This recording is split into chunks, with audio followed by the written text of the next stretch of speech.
fabulous fabric from the land of the Five Rivers.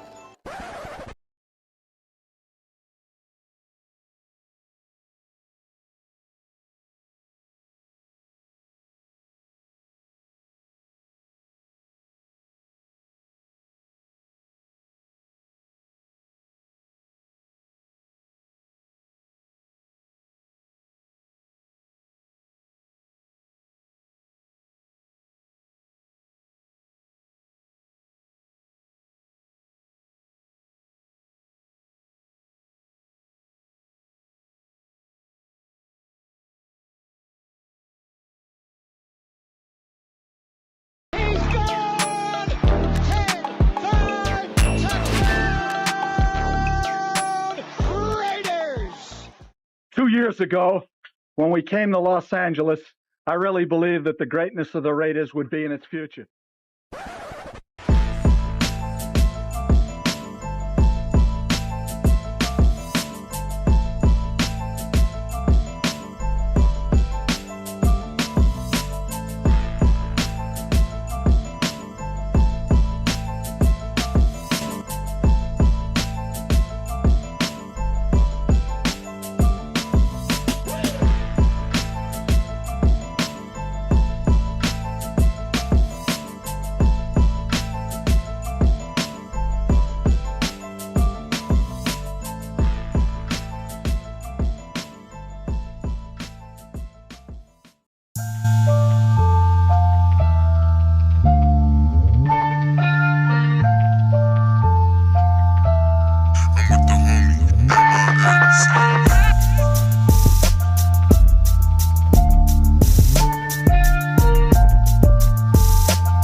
Man, y'all already know what time it is.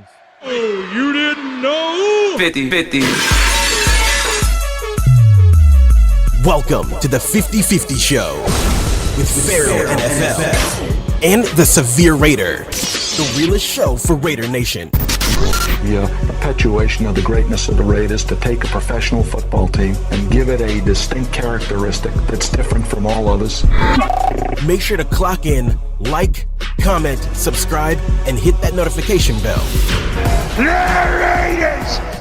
Man, y'all already know what time it is, man. It's the 50-50 Show with myself, PharoahNFL, obviously my guy, the Severe Raider. We are going live on both our channels, man. The late night show is back in full. Yeah. Already know what time it is. I know it's late, but we gonna get into it, man. We got some things to talk about as usual. Another off-season show continues. We'll get into a few things. We'll get into obviously Mendoza visiting the Raiders as part of the Raiders' top 30 visits, and strategically, you know, if you want to call it strategic, I mean, I think it is. It so happens that the Raiders are like, believe their first day of their off-season program as well. So that's kind of a big deal. So a lot of the new coaching staff, the players, they all kind of get together and start the off-season program. And they also have their young quarterback in the building. So that's a big deal. So we'll get into that. Also, want to make sure that we don't have any technical difficulties. Let us know in the chat if the audio is good. Give a thumbs up. You know, one if we good. Two if it's two if there's any issues. Let me know. We appreciate everybody pulling up. Make sure to clock in. Don't forget to clock in. The night crew, man. Y'all can't forget to clock in, man. Y'all gotta make sure to hit that like button, hit that subscribe button, hit that notification bell. Like I said, we're going live on both our channels, so you definitely want to subscribe if it's your first time joining us. But as well as, obviously, man, just if like the video, just hey, stop by, have it on, depending on where you're watching at, just hit the like button on each channel and all that good stuff. But yeah, we'll continue the conversation. We'll talk about possibilities with that second round pick, because we kind of know who the first round pick is going to be. It's pretty much official to me in my book, but I'm gonna point something out though. Mendoza won't be in New York. He'll be watching from the comfort of his home. So is he hearing some whispers that some weird, crazy thing? I mean, that'd be crazy. I think the last time that's happened where the number one pick actually chose to not come to the draft was, I think, Trevor Lawrence. So it's not the end of the world, but conspiracy theorists out there, they're like, are the Raiders trying to trade down? Maybe, possibly. Nah. Yeah. The great Trevor Lawrence. Huh? Right. Man. But yeah, we'll get into with the possibilities of that second round pick at pick 36. I think the conversation right now, we're going to talk about all the possibilities. Obviously, if you want to see our mock drafts as we get closer this Thursday around the Shield, definitely tune in. We'll have our another edition of the mock draft. So definitely check that out. Pick 36 is going to be a big deal. So we'll talk about that because I was thinking about it. The majority of the offseason, the majority of the time, I was like, you know what? If Denzel Boston is there, we got to make that pick. We got to trade up. Now, I'm not even a fan of trading up. I don't want to trade up. I don't want to trade up at all for none of these receivers. There's a whole bunch of 2s and 3s. The reality set in for me. Like, it's a lot of 2s and 3s, in my opinion. But we'll have that conversation of if Denzel Boston is on the board, or Casey Concepcion is on the board, who do you go with? Do you go with the prototypical X, with obviously he's the go and go get it wide receiver, or do you go with the guy that's an elite, if you want to call it elite, but a route runner, a guy that separates, a guy that's explosive, kind of like in the mold of some of these guys that's coming out lately at wide receiver, guys that Kubiak knows well. He had JSN in Seattle, and he knows how to utilize that type of receiver. So we'll get into that conversation. Which receiver makes sense? And would you pass on it? Would you trade down? Because I want to have that conversation, because some people have a difference in opinion on who they would get.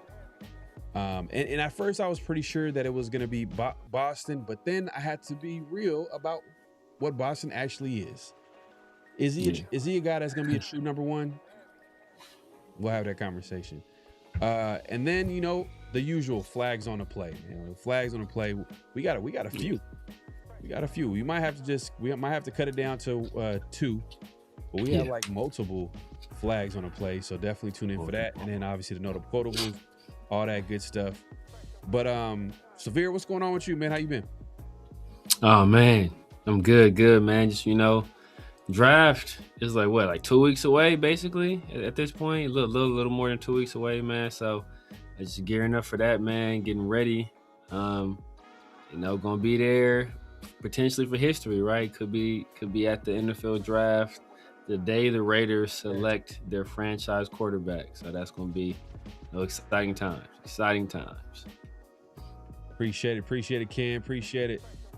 All good. All right, we good? We good with the audio? All right, cool. That's perfect. That's kind of crazy. Yeah, man. Salute. Just another DJ, man. We got everybody pulling up today, man. Appreciate it, Ken. Appreciate DJ. Eugene says, okay, you want to keep it. All right, man. So DJ. Get this. All right. Cheeseburger. All right, cheeseburger. I don't know. Who you talking to? I know we both Raider fans. You both Raider fans. Like, which one? There's a lot of Raider fans here, man. There's a lot of Raider fans. All right. But yeah, let's get into it. Mendoza obviously visited the Raiders today for one of their top 30 visits, and it was the first day of their offseason program.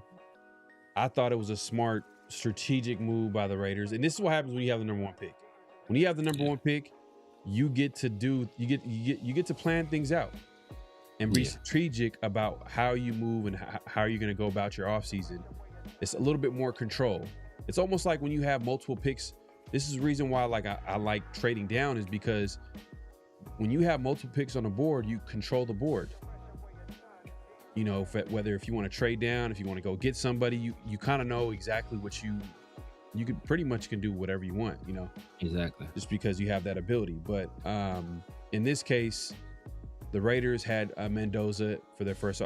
I thought it was a smart move as far as having him in, and obviously Tom Brady. I seen there was a picture of Tom Brady. He was also in the building. Do you think that him not attending the draft, do you think that's a big deal? Not really. I mean, you would want for him to be there, obviously. It's a great moment. It's going to be a moment that like you want to see him walk across the stage, shake the commissioner's hand, hold up the have the hat on, hold up the jersey. Like that's an iconic moment, right? That's something that is going to, like, the franchise. I'm sure the Raiders would love to have that picture and have that moment as well. But him not being there at the end of the day, it's not going to matter too much in the grand scheme of things. As long as he's up and ready to go for rookie mini camps and for training camp and all that stuff, like that's gonna matter more. Him whether or not he attended the draft. At the end of the day, people won't even remember it. Like I don't remember Trevor Lawrence not going. Yeah, I don't remember that either. But then it was kind of notable. I was like, man, what? Like, why wouldn't he show up? But I guess he wants to make sure everybody can enjoy the moment. It's a big special moment for him, and I'm not sure. Maybe they could. I don't know if it was going to be hard on. It was going to be tough to bring everybody to that event, especially family and stuff like that. So maybe that might have factored into his decision making. But so he's number one pick of the draft, so I would think that he would show up. But I kind of jokingly was like, oh, well, the Raiders probably going to be trading down. I mean, I was being sarcastic, but some people out here are going to be like, what are you talking about? Like, get out of here, whatever the case may be. But like I said, for him just to be there while they begin their offseason program, I think that was a smart move by them, because they'll be able to at least go ahead and kind of while talking to him, as well as kind of introducing themselves to the team, and they can make him a part of that. I don't know how it worked. I don't know if it was separate, or I don't know if they had him in the meetings. I don't know if I don't know how they didn't do that far. I don't know if they went that far, but I just feel like they did something. They did something where, like, whatever they gave that offense, I'm sure they probably were like, hey, so how do you feel about this? What do you think about this? How do you feel about this? Because usually this first day of reporting is just guys.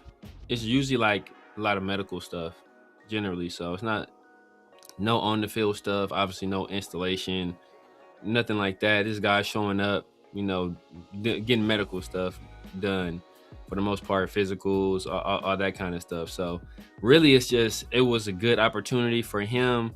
And which is even better, right? It was very strategic, because that's the opportunity where guys aren't really expected to be out there on the field doing any work or doing anything that them stopping and talking and having a conversation with Fernando is not taking away from something productive they'd be doing on the field for the most part, right? It's just guys getting back in the building, essentially getting back in the swing of things. So him being here at this time, like you said, man, is real strategic. Yeah. And that's what happens, man. Look, I'm just saying, man, it feels good when the Raiders do smart moves. We're not used to it.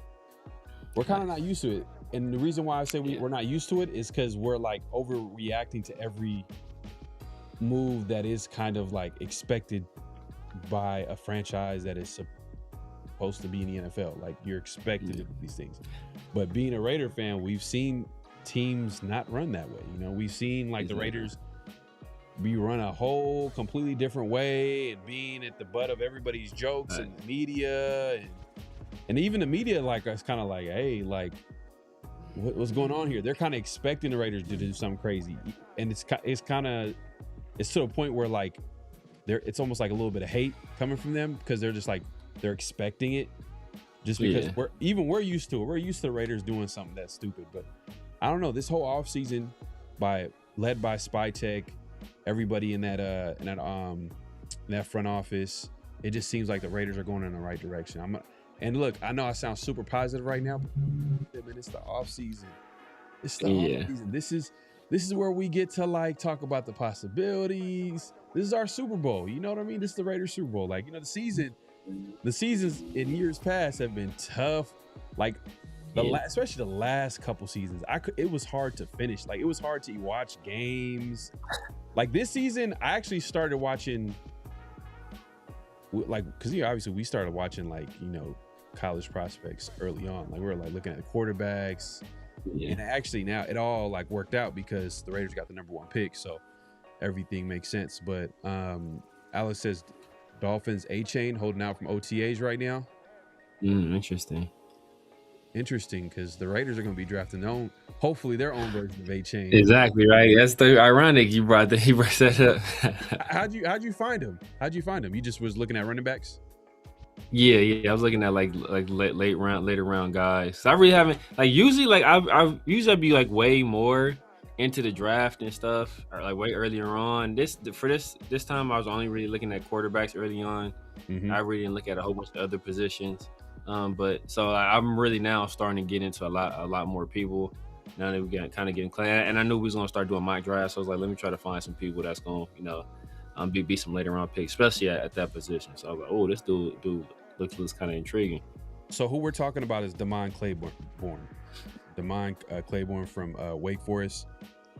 He's a guy that we like in the later rounds, a guy that we feel like would be a good fit in the running back room. He's not perfect, but he's an exciting running back, natural runner, explosive, just got some things to work on, That's why he's available in the later rounds. In that situation, man, it's hard to double up with running backs with a lot of the needs that we have. Yeah, so we can't do it. Last year was the year to do it. Yeah, I wouldn't even say double up. Maybe the 7th, if you really. Yeah, the 7th, priority free agent. Because 6th round and 7th are basically priority free agents. Yeah, exactly. Guys that basically are going to be undrafted. Yeah, that you just want to lock in to your team, basically. Yeah. Nah, for sure. Facts. Max Crosby's situation would have turned left under previous regimes. Yeah, 100%. Oh yeah. 100%. Oh, Space Beast. Okay. Desmond Claiborne. Yep. For sure. Why? Oh, hold up. Oh, isn't it Damon? I think it's Damon.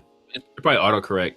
Oh, okay. Yeah, Damon Claiborne. Yeah, man. That's the guy I feel like will fit in real nice with the running back room. But I think if you get him, you got to get another sturdier back. Yeah. A guy that to me would be big, more physical. Maybe it's a Najee Harris, a veteran. But you can't even bet on Najee Harris even getting out of. I don't know if he's 100% back. Come on. Yeah, exactly. When did he tear that Achilles? It was mid-season or beginning of the season? Yeah, it was It was toward not quite the middle, I don't think, but it was kind of early on. Yeah. But yeah, that was pretty much a lot of what happened with the Raiders today. It was just a lot beginning the off-season program. Obviously, Mendoza visiting, which is a big deal. Still, some people in the media still want to talk about Ty Simpson. It is what it is. You know, that's their guy. I guess that's their guy. You know, it is what it is. But Najee, a no-go. Three games. He played 3 games Earlier in the season. Yes, it was three games. And Najee, man, that was a tough like off season for him, because I think he had like a situation with fireworks during the off season that affected his start. I mean, he had his eye, right? It was his eye. Yeah. So he played 3 games for me, but he might have. You know what? He might not have been there early then, because I think he did have like the eye issue or something like that. Yeah, Damon has sub 4.4. Man, just watch him. I know the competition might have not be the greatest, but just watch him. He just seems like a natural runner. And the thing is, it's not just him being a natural runner running the football, which, you know, he's not a huge back.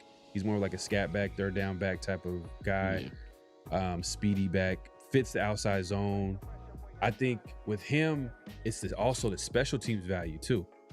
Yeah.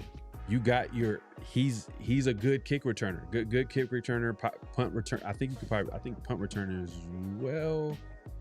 But either way, he's gonna have special teams value as a returner. So that's a big plus right there, especially if you're gonna be drafting a running back who, you know, we all know who the starting running back is, but you know, guys that, you know, are gonna be backups, you want them to have like multiple values. Like you don't want them just to do one thing, unless like you know, it's funny.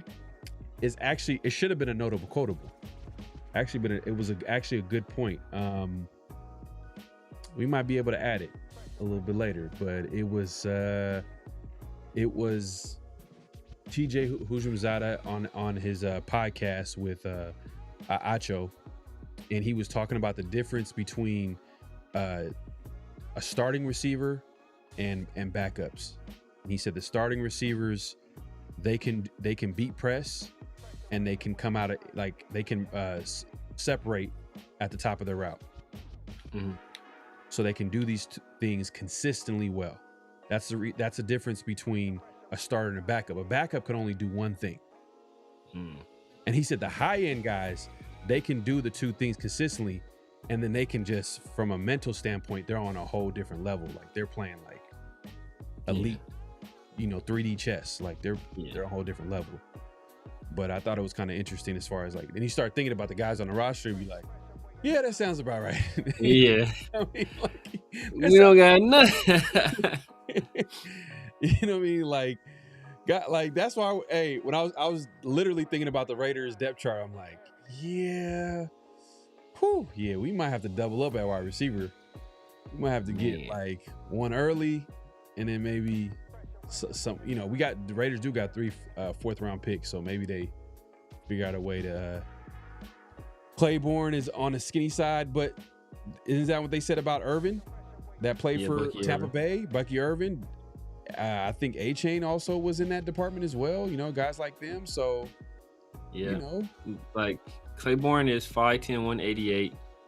Bucky Irvin is like 5'9", 190 something. Devon A-Chain is 5'9", 191. So they're all about the same size. So yeah, and you could expect them to gain maybe like 5 to 10 pounds. Yeah, you know what I'm saying? Like he's gonna gain some weight. So 10 pounds. So he's 200. I know it's a little light, but like I said, like he's not going to be. He's gonna be that guy where they develop. Where hopefully. So all right. So I'm saying all these good things too about him, but the bad things about him are like, man, he's basically a liability on 3rd down. Yeah. You know, pass protection, forget about it. His receiving game, it's non-existent. Yeah. If you haven't seen it at a Wake Forest, and so if they wasn't used, it's not like Wake Forest had no whole bunch of wide receivers they was trying to throw the ball to. So if they weren't throwing it to him, it was probably a reason. Yeah, but But yeah, man, definitely check out Around the Shield this Thursday. We're gonna get into that mock draft talk, but I guess we can get into that conversation about the second round pick, because we all know what the first round pick is going to be with the Raiders. It's going to be Mendoza, right? It's going to be the Raiders franchise QB, hopefully.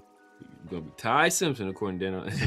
According to some people. According to Dan Orlovsky. Man, he really trying to be right, but I think he just really trying to get the views and clicks. But that's a whole different conversation. That being said, the big question is, what do the Raiders do at pick 36? Do they trade down? Do they take a wide receiver? Or do they focus on the trenches? Someone on the D line. Let's say if it's a Christian Miller that's available, who we picked in the second round last week. Or is it a Pregnon? Or is it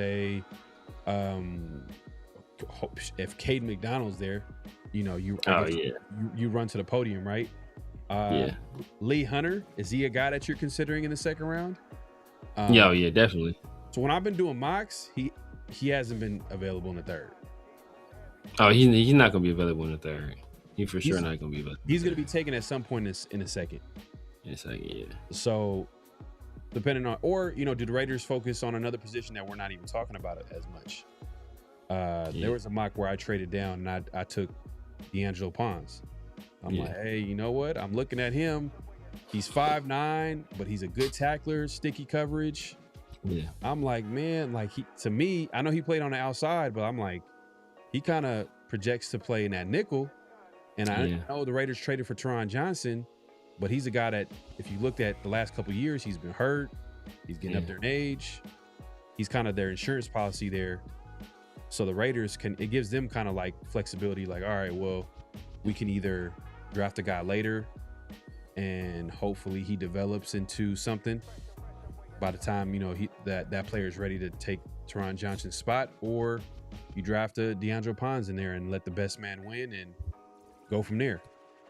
But for me, let's start with this question, because I want to know. I actually want to know, because I was a guy that was not rooting for, but talking about Denzel Boston as a guy that the Raiders should basically run to the podium and get their 6'4" receiver, X receiver, which they don't have.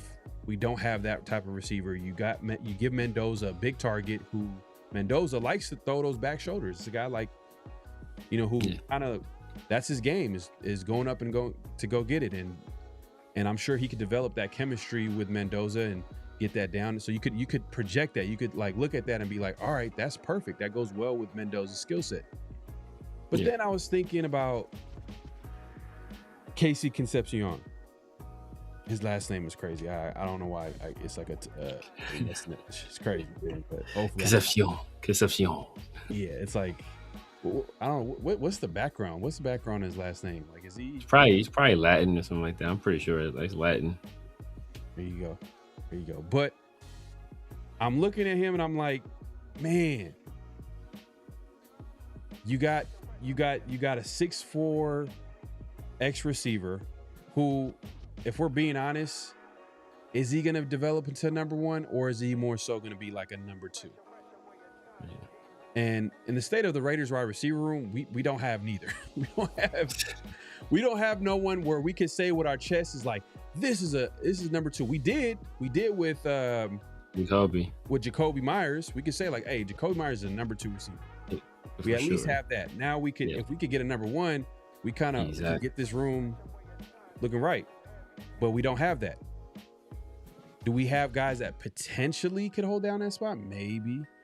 And then you could have you could maybe draft someone. You could do something this year where you could probably put together something that at least is functional.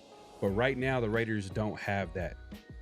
But when you throw in a guy like Denzel Boston, you give that receiving room something that they don't have, and something that Mendoza is going to be comfortable with, a big target on the outside. And then maybe hopefully we'll receive some attention.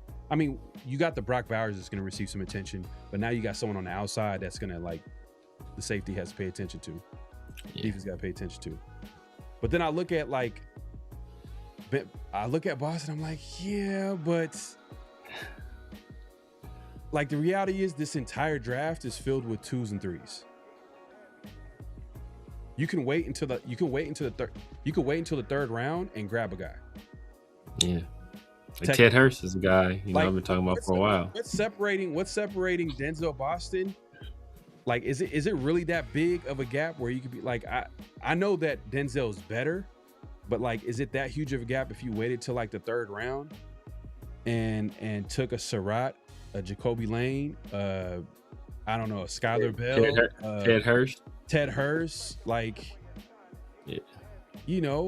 And all these guys all kind of project in the 2 to 3 range. So it's like, yeah.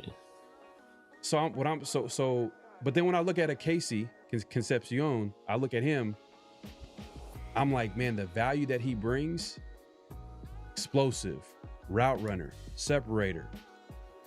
These are all things that help a young QB. Guy that can separate. Why was Brock Bowers so good is like he created big windows for quarterbacks to throw to him. Every time I seen Brock Bowers, he was always wide open. You give Concepcion, you give Mendoza Concepcion, it's gonna make it easier for him to throw the ball to him and complete the pass. So when I look at him, it's like, all right, you give me that, but also there's a special teams value with you as well. And he fits in nicely with all the intermediate targets that we have. Yeah. So Brock, that's short to intermediate. So we got the Brocks, we got the Jalen Naylors, we got the, Jack Besh. Yeah. I'm just saying. So he kind of fits like I'm just saying he kind of fits in a little bit. Yeah. So I'm like, all right, I feel like Casey will have more of an impact than a bigger impact potentially than Denzel Boston. So that's even though like KC's more of a 2 at best, kind of in the same range. You can argue like they're both in the same range as far as like offense. Like maybe Casey, can he develop into number 1 and maybe with Kubiak calling the shot on offense? Like, yeah, maybe. Possibly. It's possible. Yeah.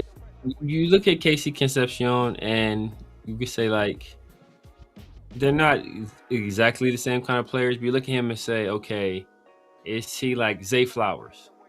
what Zay Flowers is to the Ravens, can Casey Concepcion be that for the Raiders, right? Where he's like, now, is he a number 1? Not really, but he's he's still productive at the position. And, so you hope he can at least play that role. Does he have what it takes to develop into number 1? Yeah, he's explosive. As you said, he's a good route runner. He understands how to get open, on the offensive side of the ball. Once you put the ball in his hands, like he knows what to do with it. He's a guy that, like they would throw short stuff to him and kind of just let him work. He's used to being a guy that gets a lot of volume in offenses. Obviously, he played in a tough conference, so he's faced some of the better competition and was still extremely productive. So you look at all those things, and okay, those are things you check off for him and say, okay, maybe he can do it. But then there are other issues like slight frame, drop issues. Played at a few different schools. Like you look at all these things and like, okay, and those are kind of marks against him. He doesn't really and he has all right size for the position, right? I think he's like 6 feet tall. I know we were kind of concerned about how tall he was, but I think he's like 6 feet flat. Still a little bit of slight of frame. But you've seen a guy like Devontae Smith, people kind of questioned his frame coming to the league. And as far as I know, I don't think he's really missed any time in the NFL. So he's kind of proven that, guys with that build can be durable in the league as long as you know how to protect yourself. So maybe that kind of mitigates that concern a little bit. But yeah, when you look at the 2, I think Casey Concepcion has the higher ceiling of the 2, but Denzel Boston kind of has the higher floor, and he brings a little bit something different at the wide receiver position that we don't have we kind of don't have what Casey Concepcion brings technically, but you kind of hope that, okay, can Trey Tucker do something similar? You're not going to be the same, but hey, you know what? He's a speed guy. Look. You guys said it with a straight face, though. You said it with a straight face. Look, you guys know. Look, I've been cooking Trey. I've been cooking Trey Tucker since the third round. Of the 2022 draft, 2021 draft. I've been cooking Trey Tucker that long. So you guys know how I feel about Trey Tucker. I didn't want us to draft him then, but he's a guy that he's a guy that offers some speed. He has kind of been working on his route running. I think this is his last year, so it remains to be seen like what the future holds for him.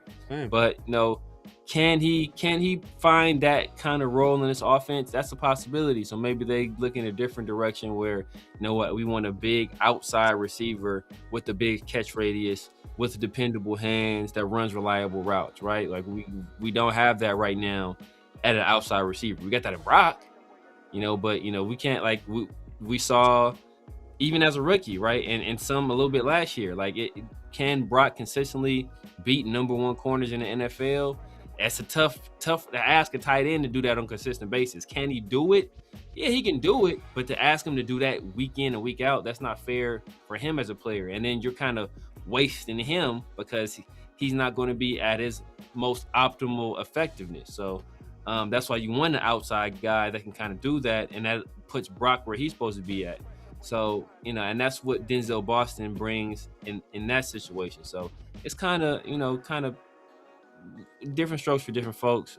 Pick your poison, pick whatever you like in that situation. But I'll be good with either one. But if it's a trade up situation, no, I ain't trading up for no receiver. Yeah. And the thing is, look, see, I've grown a little bit because I was without a doubt, let's take Boston at 36. Now I'm like, the problem is I like other receivers just as much, if not more, because of the things that I've outlined and said as far as the value that, a guy like, let's say, Casey Concepcion brings. And shout out to Alec, he says Omar Cooper. I didn't say Omar Cooper because I don't think he's going to be there, and I don't think Concepcion is going to probably be there in a second. But let's say hypothetically he is. But Omar Cooper Jr. is there, then I'm not gonna lie, I'll probably take him over Boston too. Yeah, because look, when you talk about like this draft and the receivers and how they're like a lot of 2s and 3s, now we're getting to a point where we should have that conversation where we're like, hey, it's about fit. And I think Omar Cooper Jr. is exactly what Kubiak wants in a receiver. From the yak, from the yak ability, running routes, he's lined up everywhere on the outside, inside. Like, he's exactly what he wants to do on offense with the receiver. Yeah. Then another thing about Boston too, I had to be real, is I wouldn't take Boston over some other guys at other positions too. True. So if it's Caden McDonald's on the board, I'm taking him. If Christian Miller's on the board, who are you taking? Boston or Christian Miller? That one. Caden McDonald's, no question. I'm taking Caden McDonald. Yeah. Boston and Christian Miller, I'm probably leaning toward Boston, to be honest with you. Okay. I'm leaning toward Boston. But, I can see them saying, like, Christian Miller, versatility. Okay, that's what we want. Let's grab him. So, yeah. And like me, like, I've been partial to, like, it's guys, like, I like Jacoby Lane. He's going to be available later. I like Ted Hurst. We could probably trade down to the middle or to the back end of the second round and get a guy like Ted Hurst. And that's, I think Ted Hurst has a higher ceiling than Boston too. I know a lot of people like Bryce Lance out of North Dakota State. He's that's like I don't know about that. I don't know about, he has a high ceiling. He's super athletic. Freak. He's a like Super his athletic. man is super athletic, but he's one of those like you taking like the 6th round, 6th, 7th round. Exactly. But he's gonna go early. He's gonna go early because of like his athletic profile, kind of how like Dante Thornton went up early, and we were mock drafting him in the 6th. We're like, oh, you know what? Hey, this is worth a shot. Let's take a flyer. Let's see if it works. You the one who told me about him. He's like, man, this dude I've been watching at Tennessee, man. I think he might be available in the, he needs some work, but hey, we took him in the 4th. See, that's how desperate I was, man. I'm over here trying to project Dante Thornton because that's where we were at. That's where we were at a year ago with our receiver room. We didn't have the Jack Beshes or Dante Thornton. Who did we just had Trey Tucker. Oh, we did have Jacoby still. We did have Jacoby still. We had Trey, Jacoby. And then after that, it was just a whole bunch of like guys who would not be named. Ramel Keaton. Ramel Keaton. I can't even remember who else, bro. It was sad. It was sad. It was sad. It's we went from the, but what's crazy is that what's sad. What's even sadder is like, look, we spent a 2nd and a 4th round pick on wide receivers. And we went from having the worst wide receiver room in the league to the worst wide receiver room in the league. Yeah. So like after spending the 2nd and the 4th round pick on guys. Yeah, that's tough. That's tough. But and that's another thing too. You brought up was that's another thing. When I see Boston on board, I'm also gonna look at a trade down too. Cause I'm gonna weigh like, all right, cause all right, if it's we'll move up for him for sure. If we get to the 2nd round, and this is not just Boston, this is just if the Raiders look at their big board and a lot of players have the same grade at pick 36, then they should trade down and pick up another top 100 pick, which would be a 3rd round pick. For sure.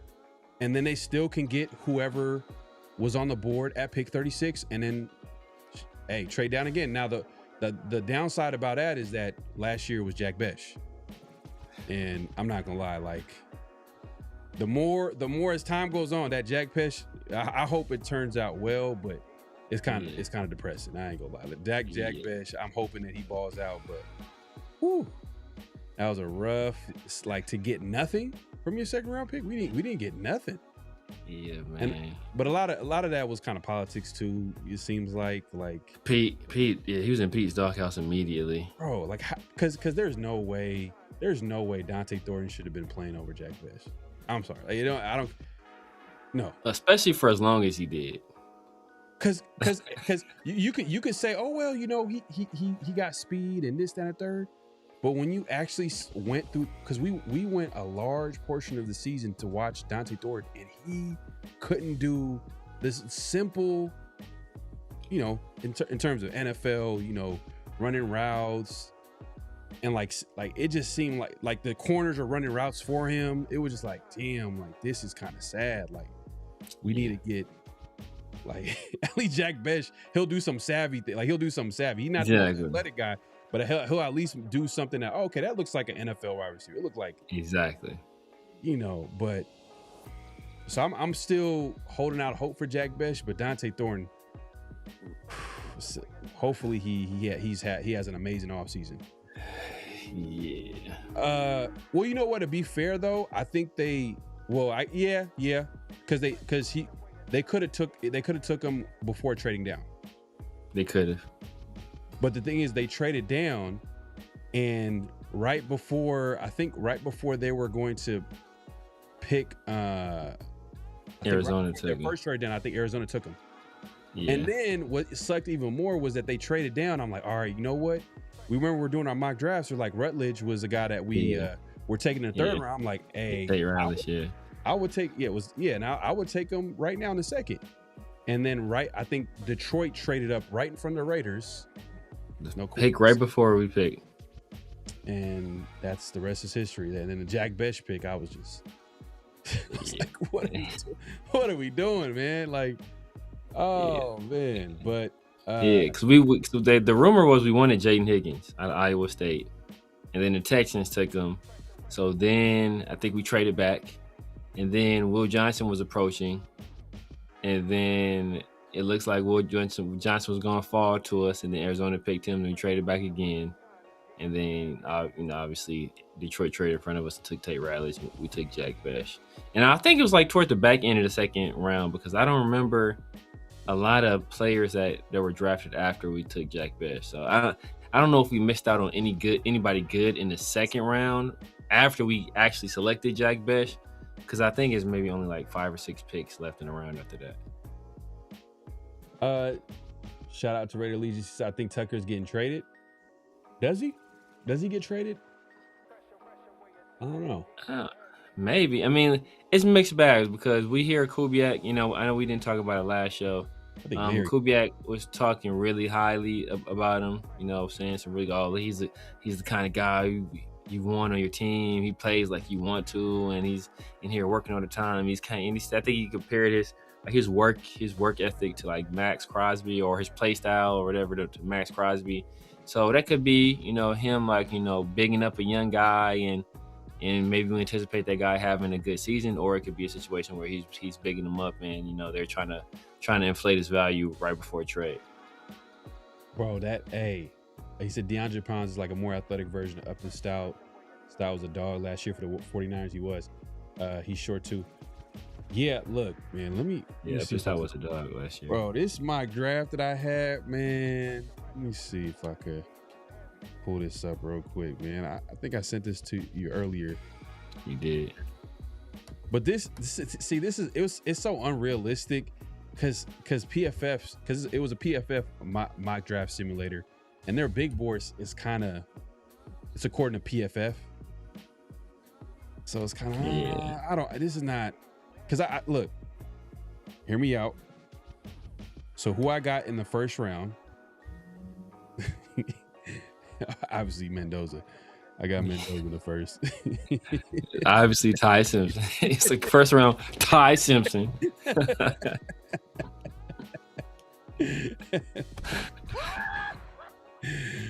Nah, but so what happened was I traded down twice.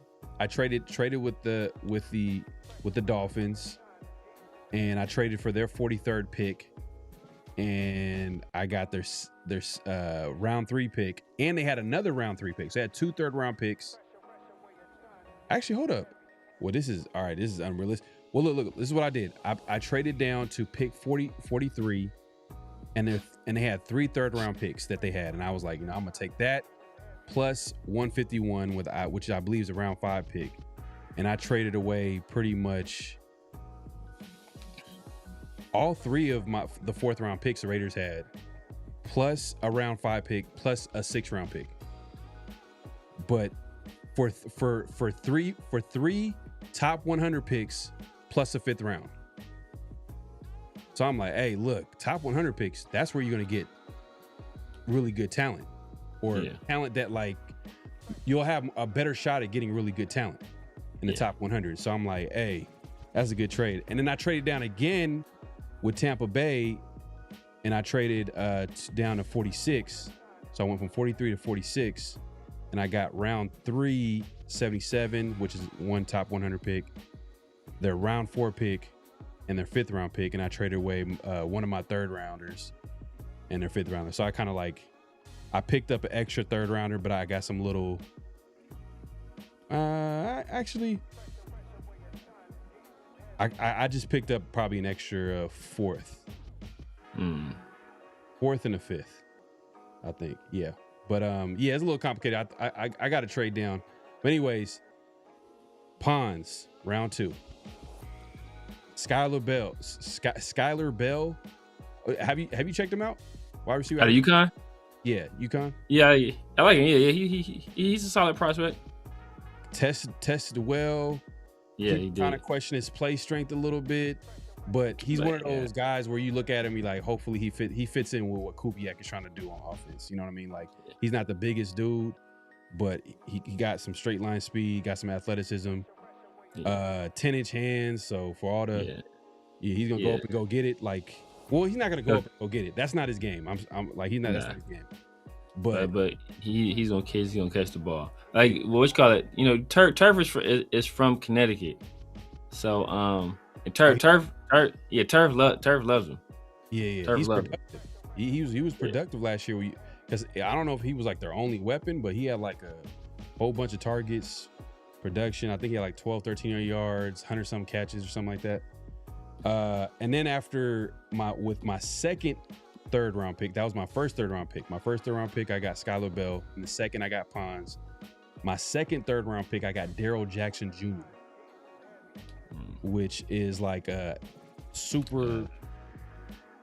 He's big kind of athletic nose tackle. Yeah. From Florida State. Nice little value there. And then I got Anthony Hill Jr. So this is where the Anthony Hill Jr., do you think he drops out of the second? No. That's PFF stuff. That's PFF stuff. But when I seen him on the board, I'm like, bro, this is turning into See, I'm gonna post this. I'm gonna post this on a community tab. And I'm gonna let y'all take a look at this. But yeah, that's the only thing. What's a realistic? Let me know in the chat too. What's a realistic mock draft simulator? Because I feel like PFF is a little too exaggerated because they got their own big. Yeah. book. I mean, remember we looked at? Don't we try the NFL one last year? Was it NFL.com or somebody we tried last year where it actually like let us trade? It actually let us throw players in the trade. I can't remember what simulator it was. I remember the interface was a little bit different. What was it? Well, I know a popular one is a lot of people do PFN, Pro Football Network. Yeah, but it wasn't that. It wasn't that one though. It wasn't. That was a different ESPN? one. Was it ESPN? Maybe it was ESPN. Salute to they actually let us throw like players into the trades too. Yeah. Let's see. We only have Miller Glaze options. Money Chuck says we only have Miller Glaze options for offensive tackle. Leaves us void of depth. You forgot about Charles Grant? Like you just you're not including him as a human being in that locker room? Yeah. He's been eliminated. We spent a third round pick on him too. What's going on here? Charles Grant is actually one of to me, he's one of the like interesting stories of the offseason because can he get into the starting lineup? Like, do you put him at right tackle? Did he play right tackle last year? Did he get in and play right tackle last year? Or was it left tackle?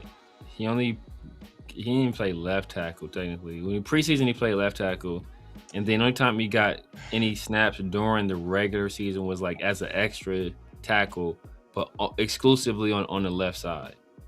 So, but Maxi Iheanacho, that's been one of my, like him and Ted Hurst and Maxi Iheanacho were two of my sleepers.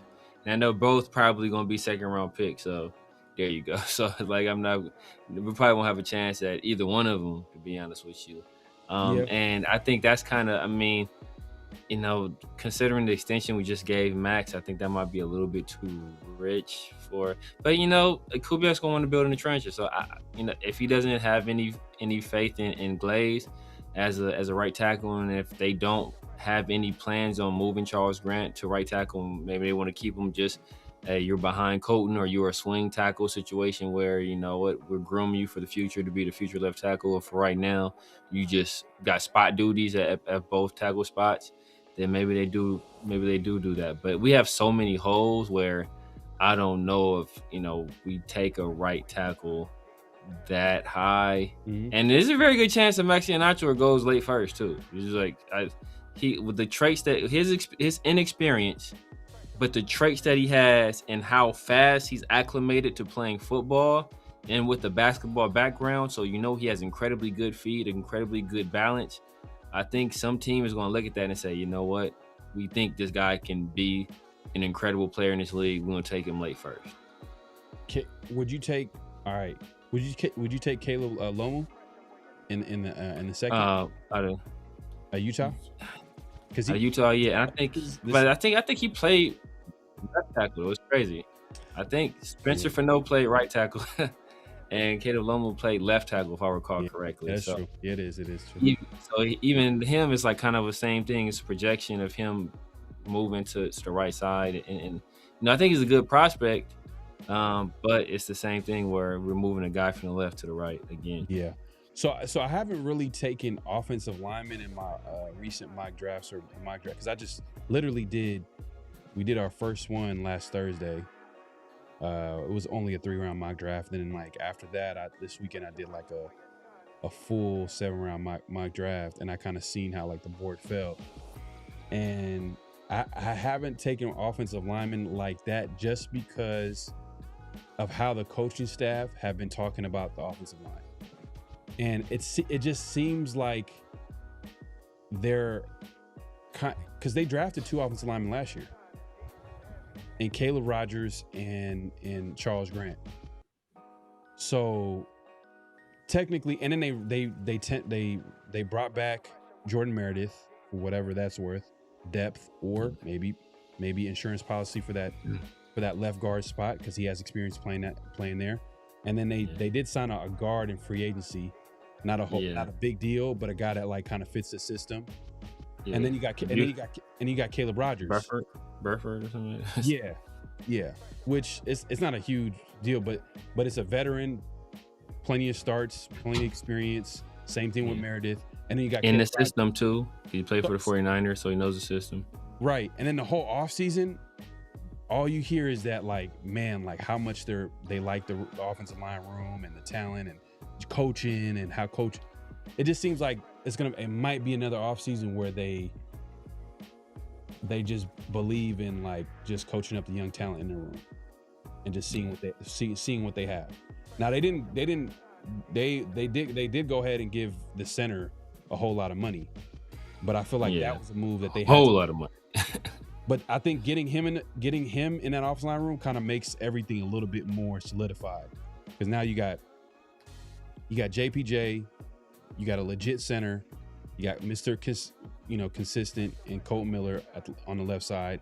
He's gonna hopefully come back healthy, or he's healthy, and then Glaze and left guard. You can say like, all right, that's where there can be a change. Like, can Glaze be brought back to life with new coaching, or does Charles Grant come into play? Because he's way more intriguing than Glaze at tackle. He could play left tackle, for being honest. He has all the traits to play tackle. So that's the guy I'm like, man, that could be a long-term starter if it works out. And he kind of flashed a little bit at left tackle. I wish he played right tackle last year, but see, that's when it happened. Shitty coaching, bro. Shitty coaching. Exactly. Shitty direction. They don't like. It's just come on, bro. Like there's no plan. No plan. See, but that's the thing. Like, so do you leave? Do you leave JPJ? Do you put JPJ as right guard? Or do you put JPJ as left guard? I want him at right guard. I just want him to stay consistent. Then what do you do with Caleb? Do you put Caleb? Because I think Caleb played right guard last year. So do you move Caleb to the left? But Caleb never played left guard ever? I know JPJ, but the thing is, like, JPJ played left guard as a rookie. And then he moved to center. And then they put him at right guard last year. That's why I'm saying it was stupid, because Parham said, oh, I like playing right guard better. JPJ had experience playing left guard as a rookie, and these effing idiots was like, well, no, what? We're going to put you they swapped him. But Parham said his preference was playing on the right side. But JPJ played right guard in college. He played center and he played right guard. Yeah, but see, in the NFL as a rookie, he played left on the left. So if you're gonna, I'll really just put him on, throw him on the left. My thing is the reason why I'm saying leave JPJ at right guard is because like we keep changing it. Yeah, and that's how you kind of ruin a player. You don't have him settle in a spot. And one of the comments that JPJ made was like, finally I'll be able to like actually like just stay in one place. Yeah. So I think they should just leave him at right guard and just let him, build from there. And then Caleb Rogers, hey man, it's a cold world. It is what it is. Like, sorry for you, brother. Sorry for you, brother. Third round pick, man. Second round pick or third round pick? I'm going with the second round. Exactly. Yeah. And then look, and Meredith had his best year, or his best, stint in the league playing left guard. So if Caleb Rogers has to, hey bro, you better learn this left guard, brother. If you want to get on the field, better start practicing that footwork. Yeah. We'll see. I mean, but I haven't.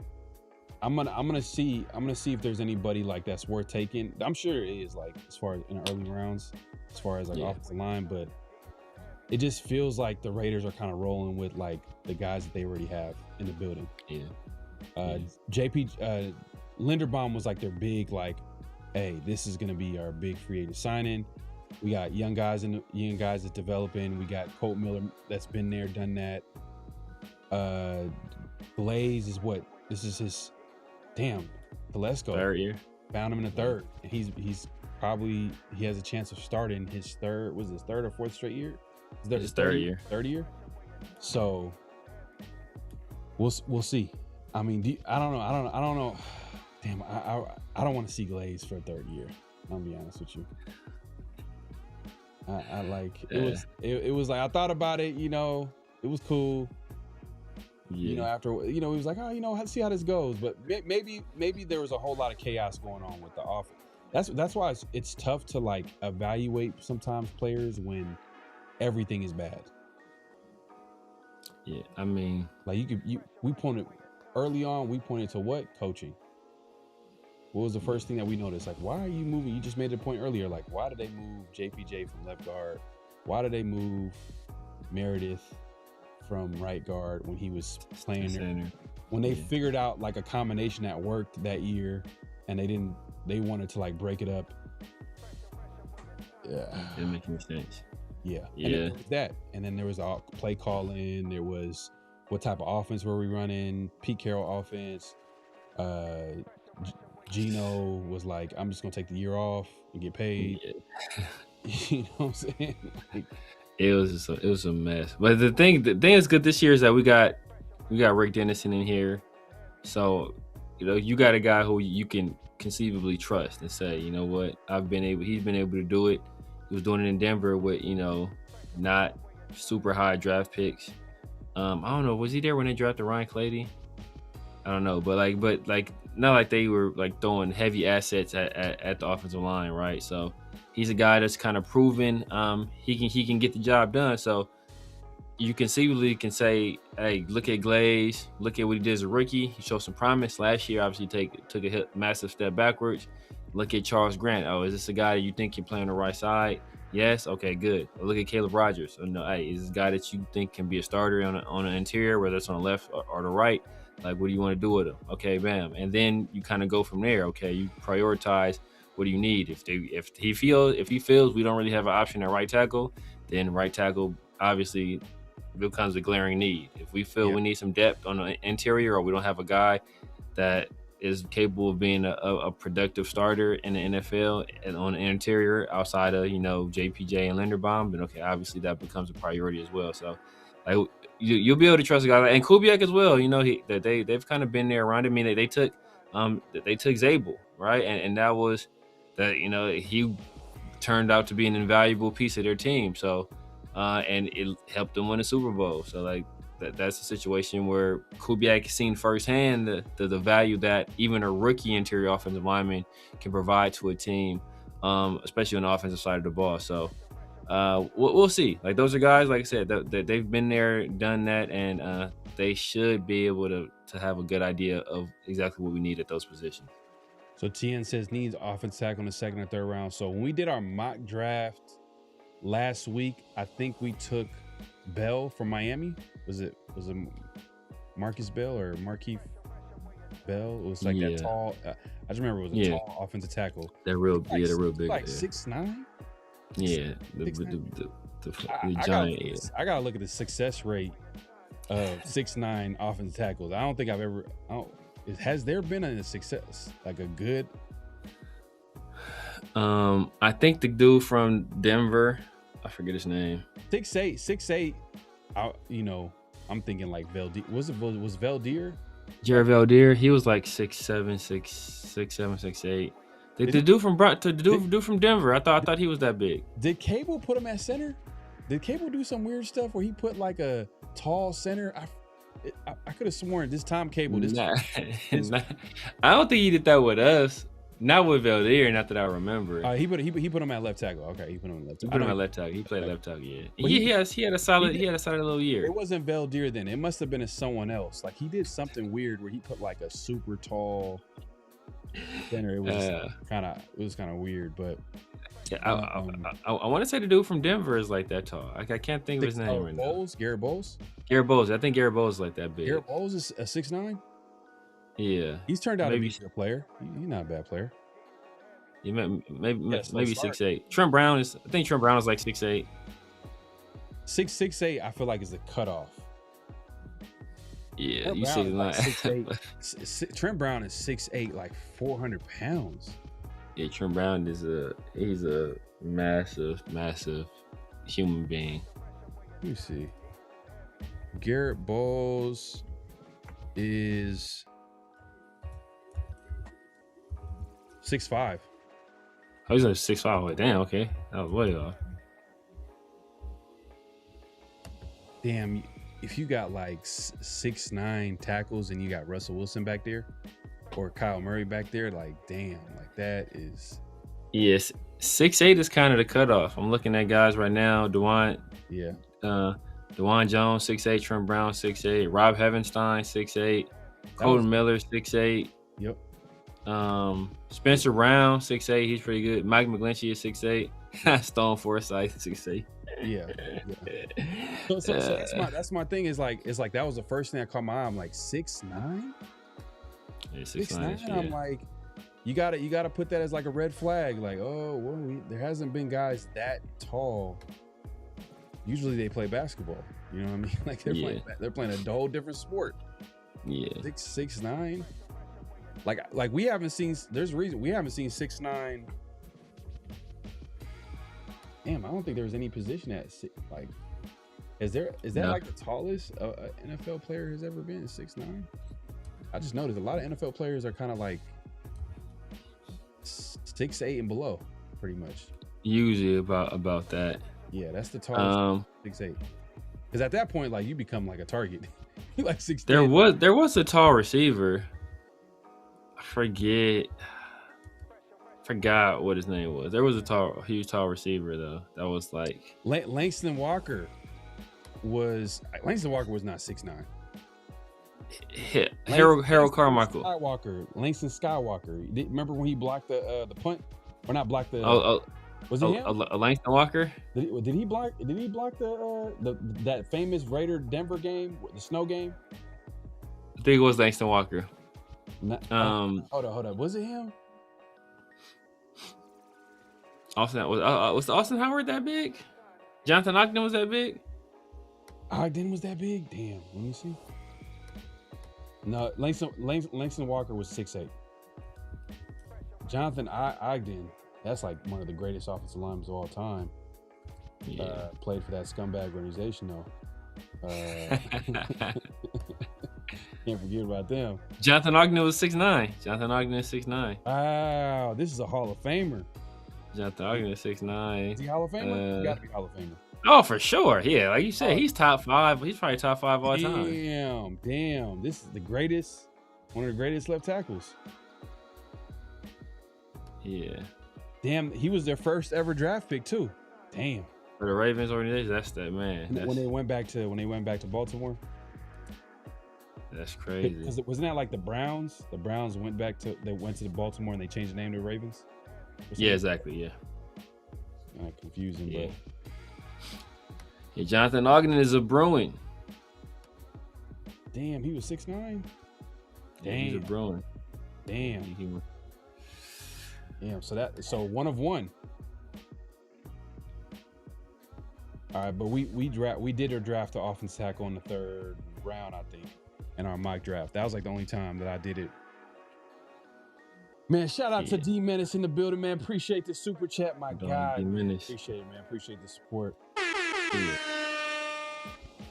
Yeah. He said Raiders.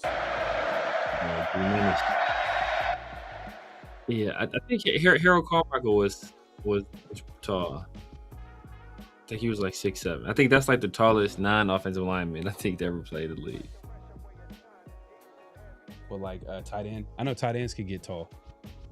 Usually when you get that tall, I think I think he was wide receiver. I think he was wide receiver. He was wide receiver. Oh shit. Yeah. Well, there was a receiver that played for the Panthers, with Cam Newton was the quarterback. Remember, he's super tall. I think he got into it with them too. Talking about he was like 6'7". You talking about old boy from Florida State? Yeah. Not the fastest, but he was a big receiver. Yeah, it was old boy that played with he was there with Jameis. Damn, what's my guy's name? He was out of shape as hell too. Howard is 6'7". Okay, I was saying 6'7". Yeah, what's my guy's name? Damn, what's the guy's name? For him was when Kelvin Benjamin. Kelvin Benjamin. He was talking shit. He was about like, Cam, and then Cam kind of approached him. He act like he kind of got punked. Kelvin Benjamin was weird. He was hella old too when he got drafted. Yeah. He was a guy that was a 1 year wonder too. I want to say. I think he might. I don't think he bought. Oh no, I don't think he bought anywhere. He was 6'5". That's good. 6'5", That's okay. big. But I thought it was taller. I thought it was gonna be like 6'6". There was someone else that was I think out of Michigan. I think he played for Michigan. Came to the league. Funches. Oh, Devin Funches. I think he was like 6. I think he was like 6. Let me see. Was Devin Funches that tall? I like Devin Funches. I know they wanted to move him to tight end. Probably because probably. Oh no, he's 6'4". Oh damn, never mind. There was a dude from Florida State 2 years ago. Somebody drafted him. I think they moved him to tight end. I can't remember his name. They for sure moved him to tight end. He was wide receiver at Florida State. Then they moved him to tight end. This was like 2 years ago. Did Tampa Bay draft him? Yeah, I don't know. I'm not sure. Damn. But speaking of tight end, man, this class is pretty deep. Yeah. It's a deep tight end class. It's to the point where like the Raiders got to get one at some point in the draft where it makes sense. I think in the 4th round is a sweet spot where you can get someone that's like at least like talented and like you can project to kind of take that number 2 role when Mayer leaves in free agency or gets traded. I feel like Michael Mayer is a trade candidate. I know someone earlier was saying Trey Tucker is a trade candidate, and most likely the number one reason is that they're both on their last year of their rookie deal. So if the Raiders have no interest in bringing them back, then obviously they'll probably be open to moving them for a move that benefits the team. I think Tucker stays because I think he fits in. Tucker is just a guy, like he's a guy that will fit in a lot of locker rooms, like because he does all the dirty work, not just kind of like a super chill dude. Like I just feel like he's just a guy that I think a lot of teams would welcome in a locker room as far as the type of guy he is. That's what he seems like. Seems like a hard worker. You see, he's like super fast. We've never really kind of like seen it unlocked with anybody, but I think the fact that he's that big and a good blocker, I'm sure like Kubiak's like, I could work with that. Like I could make that work. We've seen flashes, like you said. We haven't seen it like super unlocked, but we've seen flashes. And like you said, like he's low key. He's not gonna ruffle any feathers. Works hard. Keeps his nose clean. So I could see him sticking around. But if we mess around, look, if we draft Casey Concepcion, give you one of these, brother. Give you one of these. Mark Davis gonna be at the door with a PF Chang's gift card. Appreciate it. No, if we get KC, I'm looking at Dante Thornton and everybody else not named. Probably, I think Jack Best stays. Jack Best stays. He's on scholarship. Cedric Jackson and Trey Tucker gone. If we get Casey Concepcion. Yeah, no, I'm sure. I think Tucker could stay. He could stay. Number 4 or 5? 4 or 5 receiver? Yeah, I see what you're saying. But he's 6 foot. I don't know why everybody. I remember I thought he was short. Yeah. And then you were like, nah. And then I checked the, obviously his combine, and the combine is pretty official. When you look at his numbers there. Yeah, it's hella official. For the height, it's hella official. For the weight, like I said, people play games with the weight. Like whatever they say, Casey weighed. Did he run? Did he run at the combine? No, I don't think so.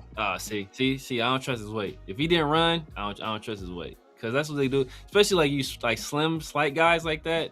They'll put on they'll put on fake weight or some water weight, and then they'll weigh themselves, and then he'll be like he probably weighed in like 190 or something like that. He put on 10 pounds since the offseason. Like, nah, bro, that's off from gazing. Let me see. Did he have a?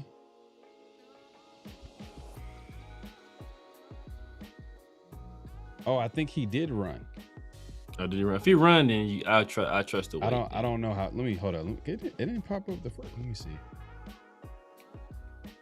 It's not showing. It's not showing that he ran. When you go to like check it.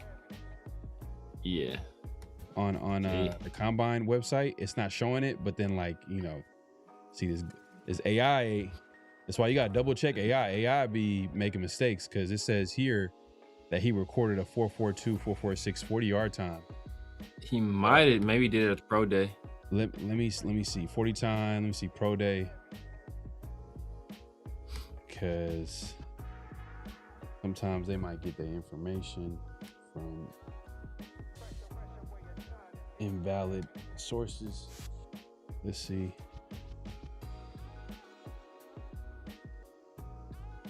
Oh, he didn't even participate in his pro day because he had a minor procedure.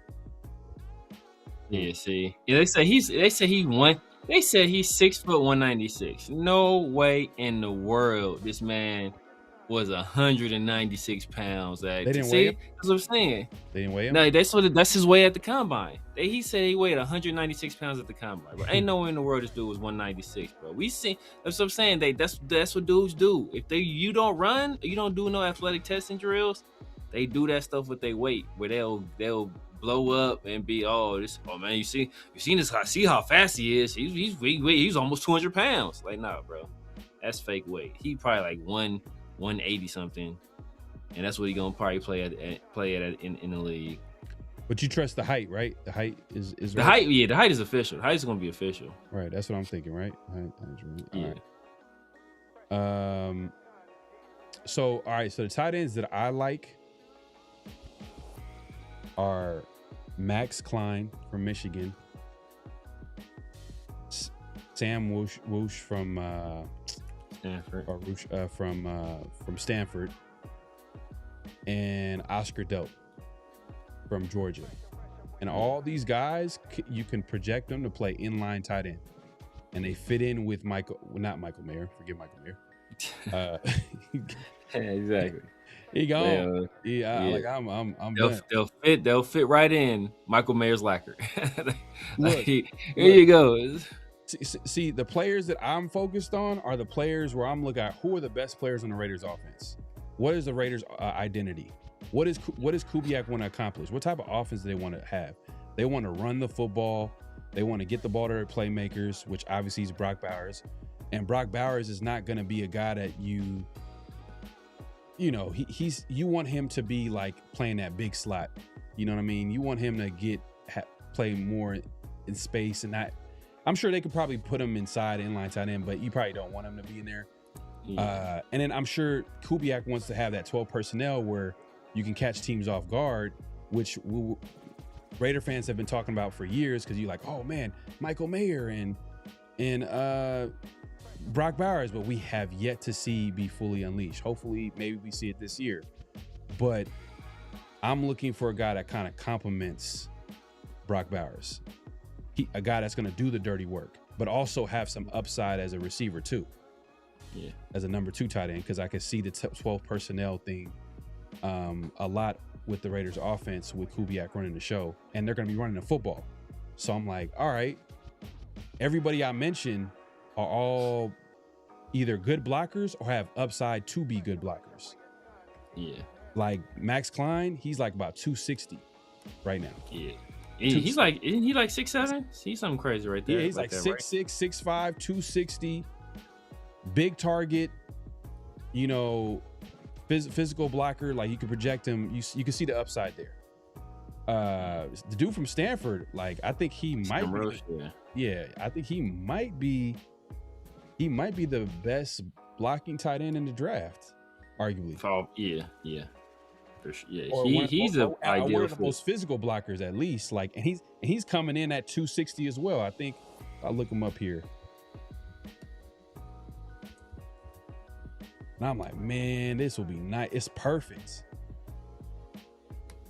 Because Brock is already established. He is the superstar on the Raiders team. Like, you got to start building around him. And this is the problem with the Raiders.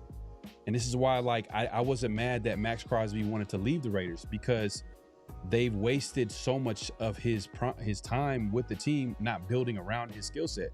Who do you want opposite of Max Crosby and his skill set? You would want like a kind of like an explosive, speedier pass rusher, right?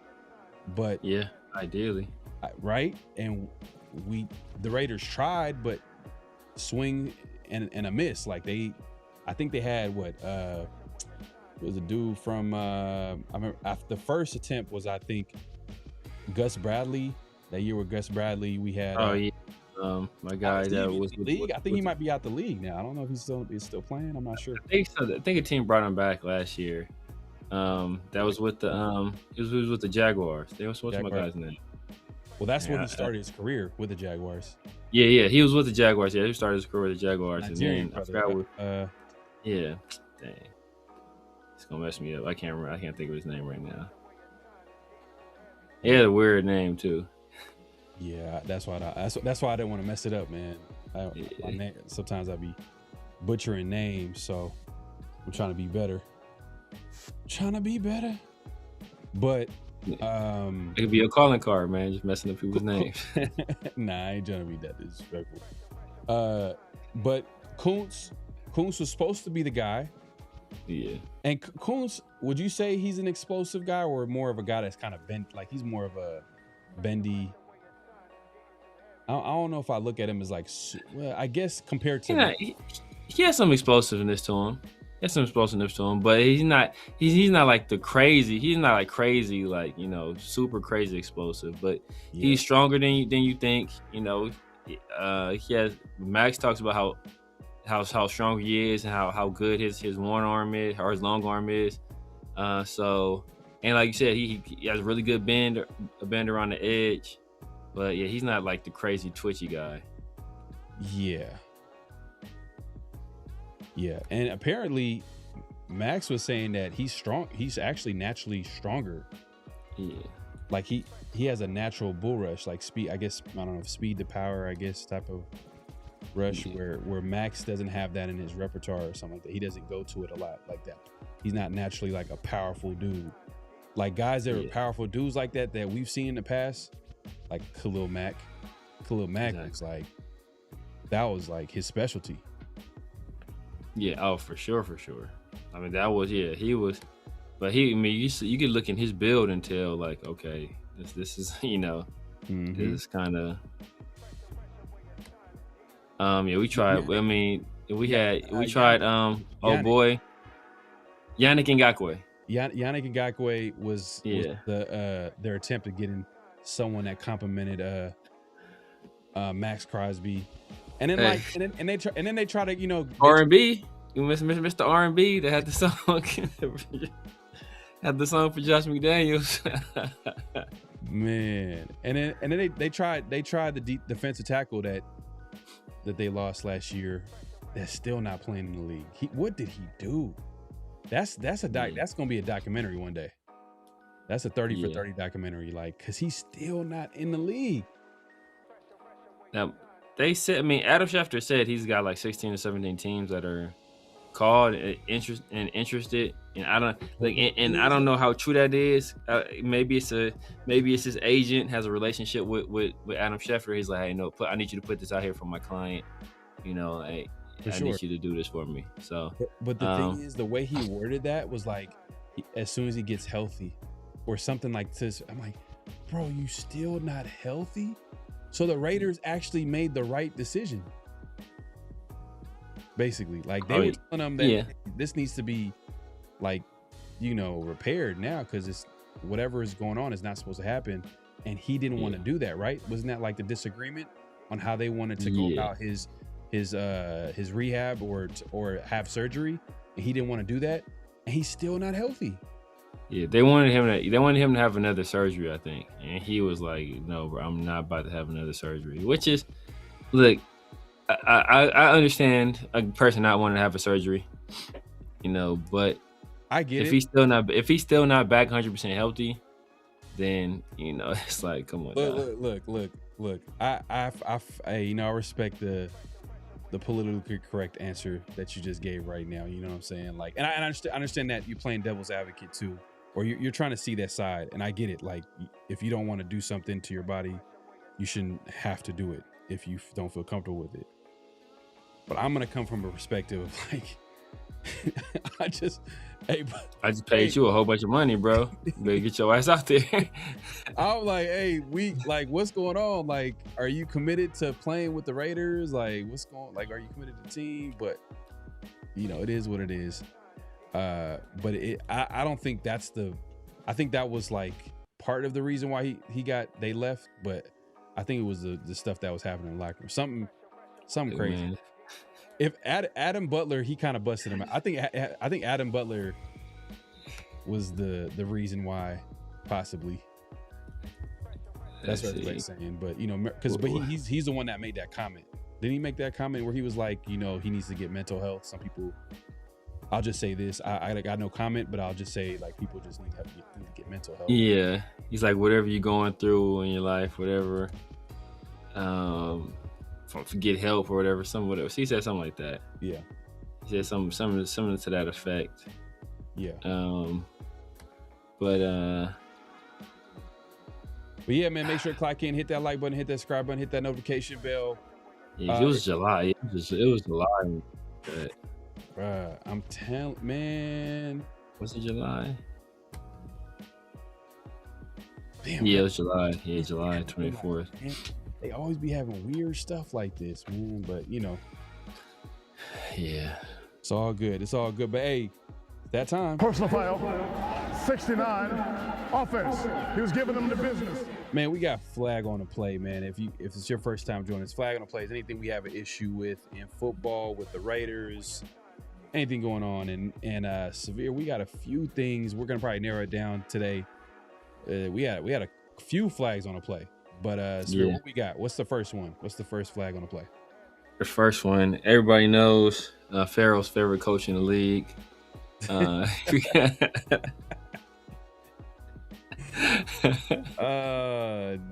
You just mad because I was right.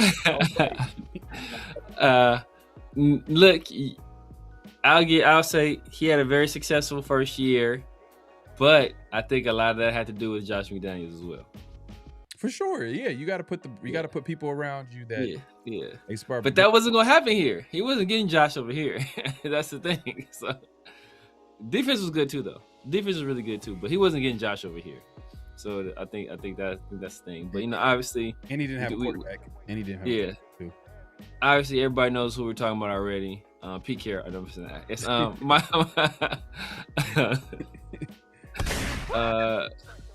Mike Vrabel, head coach of the New England Patriots.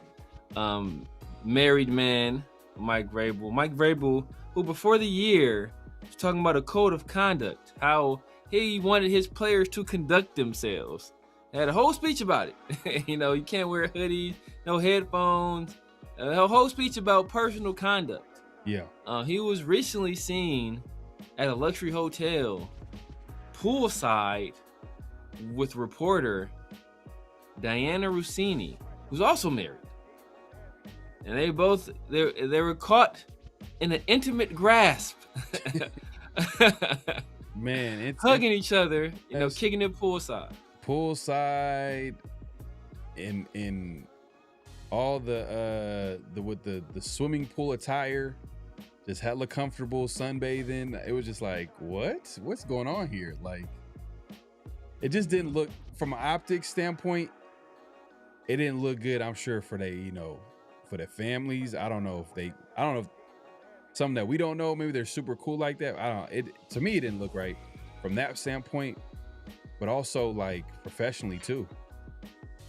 You know, you got to think like, you know, you got to think about like the stuff that she comes out with as far as like inside information.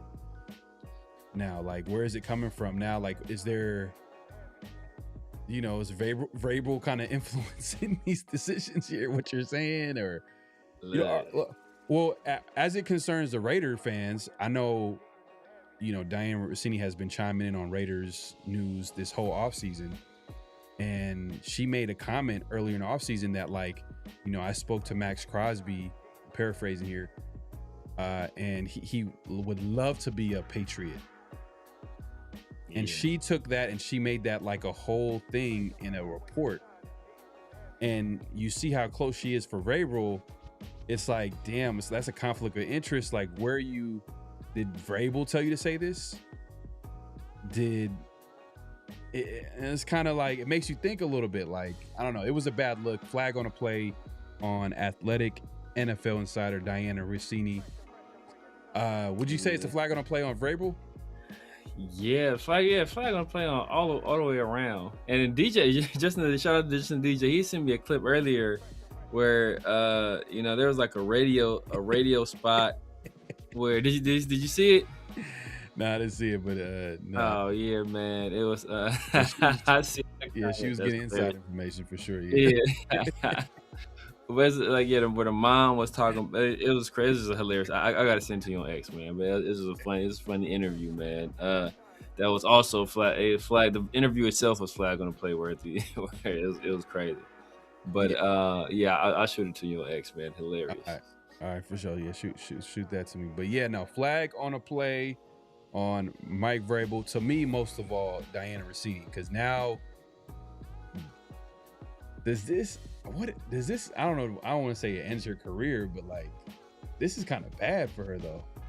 Not gonna lie, like, how do you, because now everybody's gonna look at you and question, you know, you're supposed to keep this type of stuff. And I'm sure things like this happen behind the scenes where I scratch your back, scratch mine, like, you know what I mean? Like type of situation where like, hey, you put out this information and then I'll make sure to give you the information once my client signs, you know, like, we understand, like, it's horse trading all the time. We get it, but this was like she went overboard. She took it all the way there.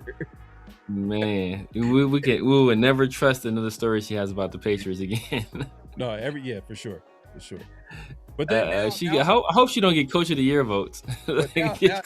Now I'm gonna be thinking like, all right, you know, if she's talking about the Pittsburgh Steelers, then I'm gonna be like, okay, who's the coach for the Pittsburgh Steelers? Exactly, right? GM for the Pittsburgh Steelers. Because now I'm gonna think like you'll see relationship. You'll catch her on the beach with Mike McCarthy, like. That was a bad look, man. Flag on the play. No, for sure. She's not the first and only reporter. Oh, girl, what's her name? What's Rachel Nichols? It's Jimmy Butler. Oh, what was the Jimmy Butler situation? I didn't know anything. Well, I think it was Jimmy Butler. It's Jimmy Butler. They said Jimmy Butler was clapping them cheeks. Oh, damn. Rachel Nichols in the bubble. End her career? Does she still? Yeah. I don't think she messed with something else in her career where she like, it was some text stuff that came out, but that didn't help though. Jimmy Butler. Oh, it didn't end her career. But it was definitely it wasn't the final nail in the coffin, but yeah, it was icing on the cake. It was just like, for sure. You staying out for sure. You ain't coming back. You ain't never coming back. At first year, I was like, there might be a chance he might come back, but now you never coming back. All right, man. But what we got next, man? What's the next flag on the play, man? The next flag on the play, I think we was talking about the Eric Ebron story, the whole Eric Ebron, Andrew Luck, Chris Ballard saga. So let's actually play that clip. So this is what started it. Ebron, I think he on his podcast he commented on what went down with Andrew Luck and why he left the coach, right? Yes. So give me just a second, man. Appreciate everybody coming through. Make sure to click in, hit that like button, hit that subscribe, hit that notification bell. All right, let me find this clip here. I thought I had it set up here. Here we go. Bing, bada, boom. Oh man, hold on. Let me see. Let's see. Where you go?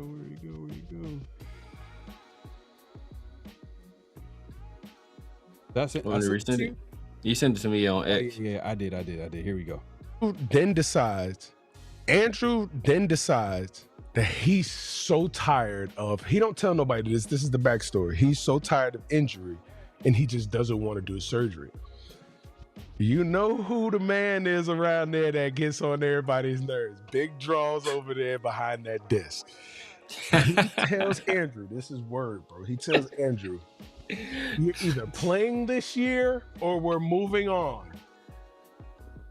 Who the fuck would tell Andrew Luck that? Right? That's crazy. I didn't know Luck, that. That's crazy. Andrew Luck now says, I'm not going to be ready. I'm tired of playing with pain. I retire. Durant is going to shoot the ball and shoot it. Andrew then decides that he's So real quick, what's your reaction to that clip? First of all, he called this man Big Draws. It's crazy. NFL Calling a man Big Draws is the most disrespectful thing I've heard for quite some time.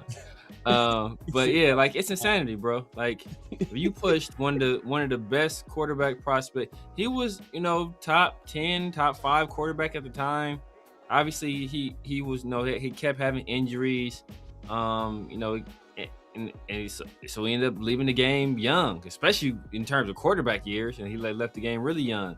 Yeah. So, but for a GM to say, you know what, I'm not going to wait on a franchise quarterback. I'm not going to wait a year to let this guy get mentally and physically right and come back, full strength. I don't know if Chris Ballard at the time was under some pressure where if he didn't see results immediately, he was going to lose his job. But you think that, like, you're either way, you're not gonna have Andrew Luck. Like, if he retires, you don't have him, and if he wants to sit out a year and rehab his injury, you don't have him either. So, like, yeah, Andrew Luck did respond. He did respond because this went viral and everybody was talking about it. And Andrew Luck put out a statement and he said this. He says, Chris and I had a wonderful partnership, especially through my decision to retire, and we remain close. We will remain close. Any notion of internal pressures that influence my decision are without merit. So, he's trying to, like, he kind of shot it down. He was like, nah, this is not true in some ways. Yeah. In the Andrew Luck way, because he's a GM of the Stanford football team at Stanford Athletics. So I'm sure he's just trying to, like, quiet that noise down. He doesn't want people to talk about that. Yeah. But I don't know. That statement reads like it was, maybe it was Andrew Luck, because he's a very smart guy, but that statement reads like it was a statement written by his lawyer. Where, you know what, me and him, we have a very close relationship. And he's very selective in his words. He didn't say at no point did Chris suggest I retire, or did he give me an ultimatum? He just said nobody pressured me to retire. Well, you could have been thinking about retiring anyway, and him saying, like, hey, if you're not going to play this year, we're going to move on from you. That's not necessarily pressuring you. That's just letting you know, like, if you're not playing this year, we're not going to hold your spot. So make a decision.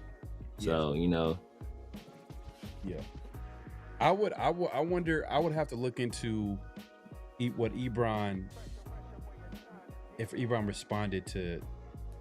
Maybe. I don't know if he's going to respond on. I don't know if he's going to talk about it again. Maybe not. Because if he was really good, if he's really good friends with Andrew Luck, Andrew Luck might have hit him up and like, hey man, can you just squash this? So that it's going to tell us a lot. If look, he talks about it, he's going to.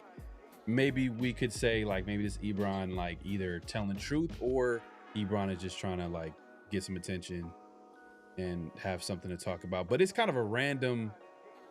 Yeah, and he seemed to have like look, that'd be like you said that like I was about to say that'd be a random thing to make up a lie about. To just like, oh yeah, he's like Chris Ballard. It was very specific too, very specific. Yeah, but think about it, and think about it like this: what does Andrew Luck do right now? He's the general manager for Stanford. What does Chris Ballard do right now? General manager for the Colts. So if Andrew Luck ever wanted to get into the NFL, Chris Ballard, one of the most respected GMs in the league, be nice to have a guy like that on your side, right? Good point. That's a good point. That's a good point. He probably doesn't want to like burn any bridges for sure. But and Andrew Luck ain't go to Stanford for nothing. And the fact is like no one knew that until Ebron said that. No one knew that until Ebron, which tells me that was a player. Only players knew that in the locker room, and even only guys in the locker room knew that. Because obviously, if anybody else outside of the locker room knew that, then we would know. It would have been out on. The agents would have been blowing it up, or whatever the case may be. Like it would have been out already, and we would have been talking about it. So, but if this is true, I'm not gonna lie, Ballard. If I'm a Colts fan, I'm sure Colts fans right now are disgusted. Now they're probably like.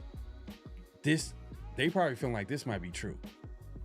This could be, like there's a good chance this is true, and they're trying to do, I know Luck is trying to control it by saying that it's without merit and but man, I'm glad I'm not a Colts fan because Colts that is ugly. Because think about what happened after Andrew Luck left. Like man, like they went through that season was a wash. They didn't have a quarterback. They've been having quarterback issues ever since, Ever since. Yeah, because they kind of lucked into Luck. No pun intended. Basically. Peyton Manning, and then Peyton Manning got hurt and missed the entire year. And who was it? Andrew Painter was there. Yeah. And no, Jacoby Brissett. Nah, that wasn't even Jacoby Brissett because Jacoby Brissett took over after Luck left. It was Andrew Painter. Yeah, Curtis Painter. Curtis Painter. Okay. Yeah, Curtis Painter. Yeah. I always say Andrew Painter. It's Andrew Luck and Curtis. It's Curtis Painter. Yeah, man. That's flag on a play. It feels like on Chris Ballard. And to your point though, like that's a good point about like, Andrew Luck probably doesn't want to, create any enemies, but I'm sure Ballard is probably like, if it's the truth, Ballard is all like, oh, okay. I know Andrew Luck is like, sure. He's like, oh, okay. Because Ballard, as soon as if Ballard gets fired, I know he's gonna go to John Snyder.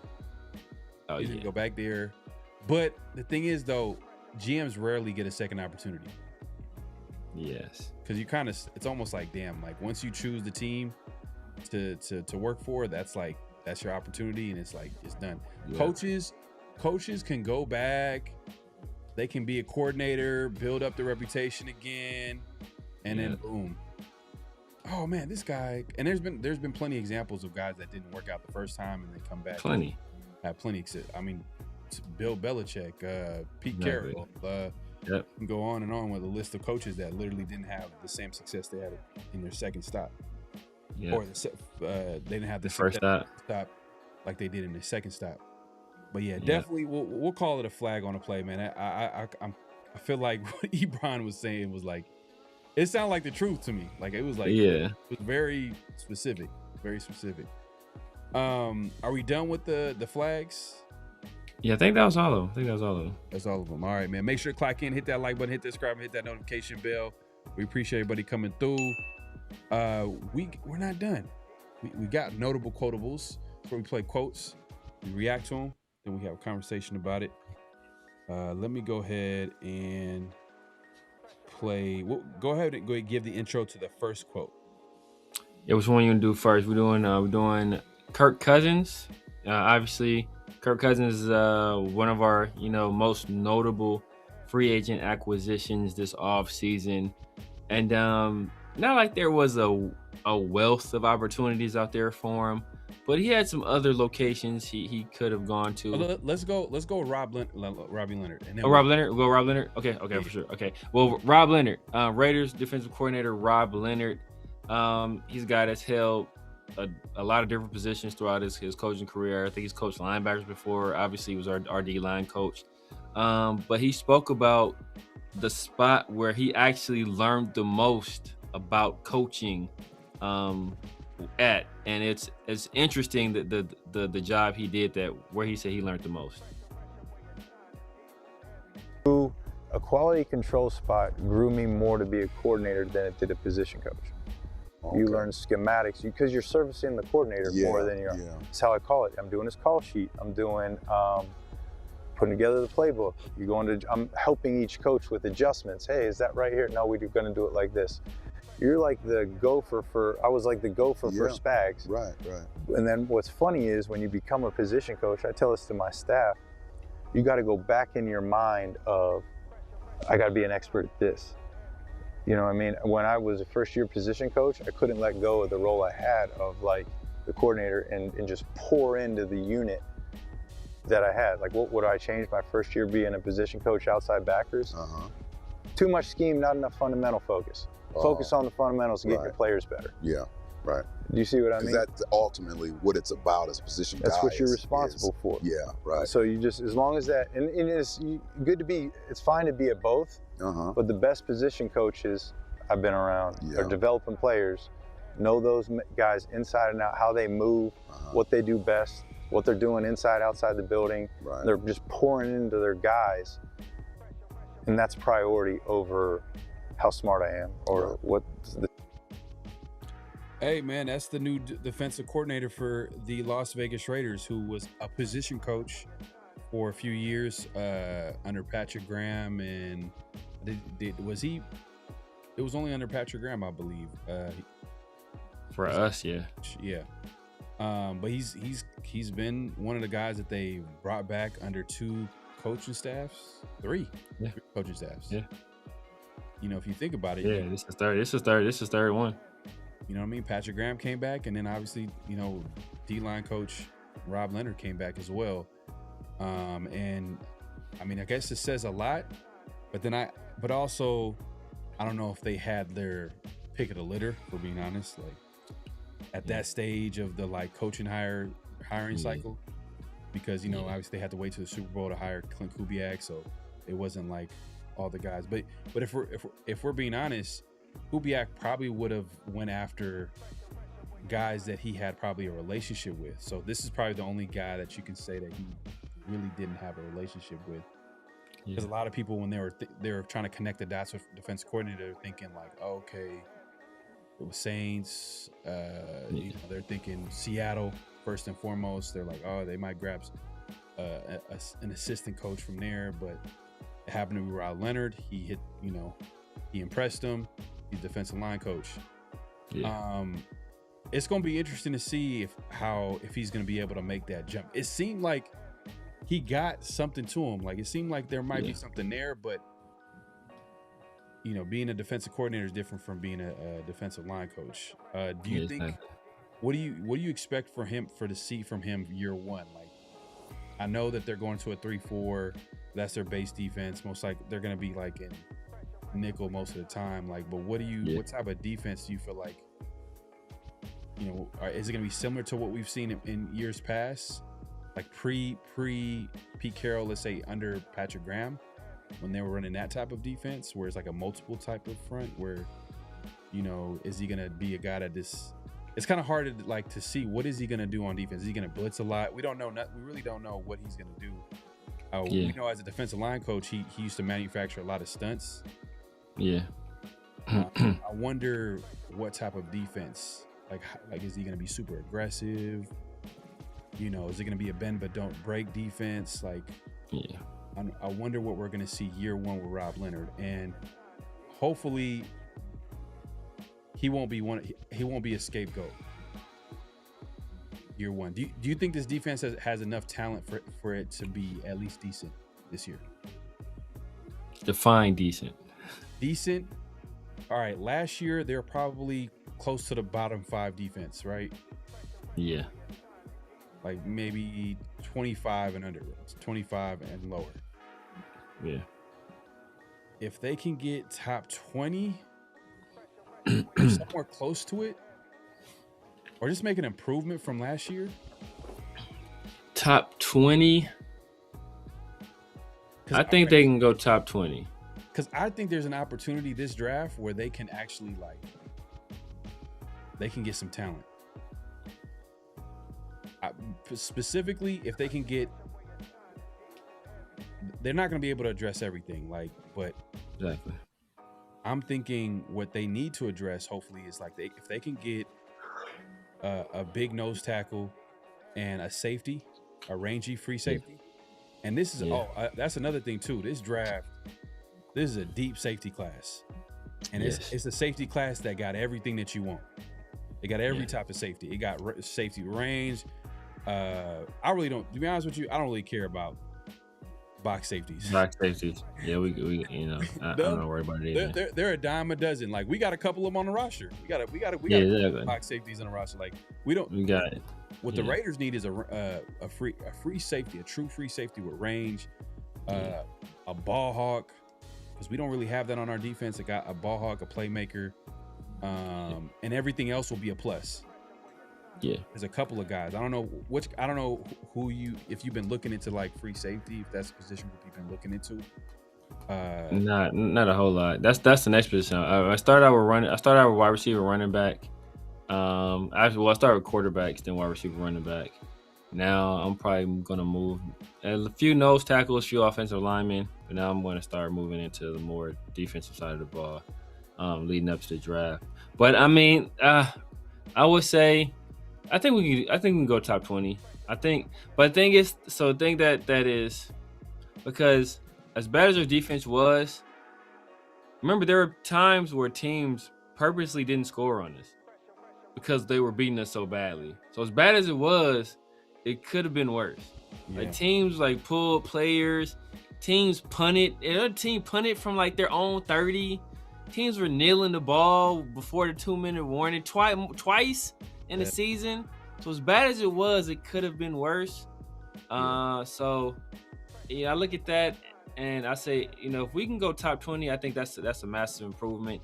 I think from Rob Leonard's first year, I'm not expecting a whole bunch, just because obviously he's coming from being a position coach to a full-time coordinator. I think there's gonna be part of him that's still, mindset-wise, still stuck in that position coach role. So I don't know how creative he's gonna be, especially on the back end of the defense. Joe Woods is there, was a guy who was respected around the league, was defensive coordinator under Dennis Allen, who ran a really good defense, basically everywhere he's been. So maybe he'll lean on him a little bit to kind of have a secondary put together or have some stuff, interesting stuff they can do in the secondary. I expect our defensive linemen to continue doing the same kind of stuff they were doing, running games, running stunts, having odd and even fronts. Because that's been his bread and butter recently, is the defensive line. And what was Patrick Graham's bread and butter forever? The defensive line. So the guy he was, most closely attached to at the hip has a background of defensive lineman.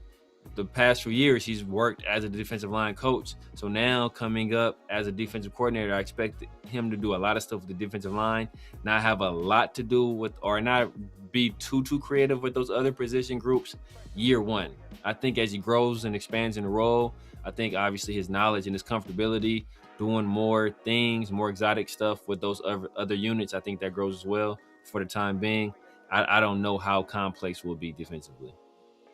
Yeah, it's hard to tell because obviously he's never been a defensive coordinator, so it's not like, oh, look, this is what we did when he was here. So a lot of it is going to be a first for everybody. So that's it's going to be one of the question marks going into next season. We can say for a fact is Rob Leonard at defensive coordinator, then Kubiak at head coach, offensive line, it's still early. They're still putting together a roster. I think we're going to know for a fact, all right, this offseason officially, like they're pretty much done adding players almost. Yeah. And once we get the training camp, give or take a few players, like we kind of know for the most part who's going to make the team. There's probably going to be 1 or 2 surprises, 3 surprises, whatever the case may be. But we'll figure it out, man. I'm hoping for a good improvement. Obviously, they added like some linebackers in free agency, so that front seven is improved.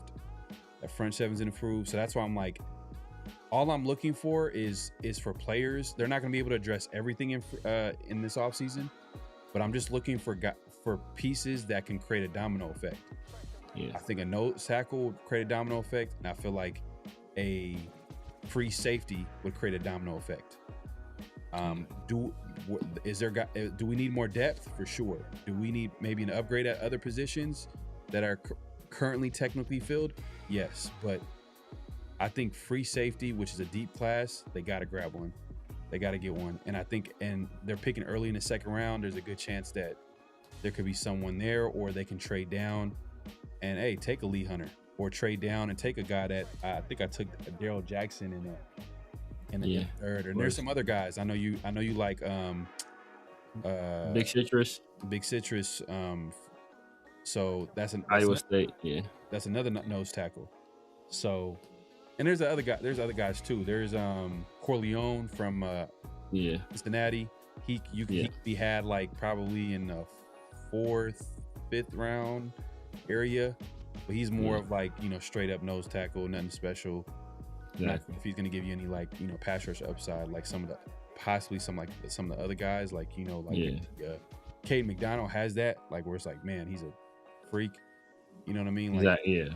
So look, that's how I'm looking at it. Like if they can do that, then I'm like, hey, this defense, with the amount of like, I'm just like looking at it kind of like, hey, there might be some upside here. There might be a little improvement. It might be a little exciting unit, but I just don't know what to expect before I can, we'll see, man. But we appreciate everybody coming through. Make sure to click in, hit that like button, hit that subscribe, and hit that notification bell. We're not done yet. We got a second notable quotable. Yes. If you want to let people know. Yeah. So this time we're gonna get into it. Kirk Cousins. Very, I won't say pivotal acquisition, but it was a very intriguing acquisition we made to the team. Obviously, we moved some stuff around financially to make it beneficial for him while not hurting us too much. So we kind of moved some things around to get this guy on the team. That's how much we thought of him and what his role could be this potential year. And even though he had other options, he chose to come to the Raiders. And one of the reasons was our head coach, and he outlined exactly why.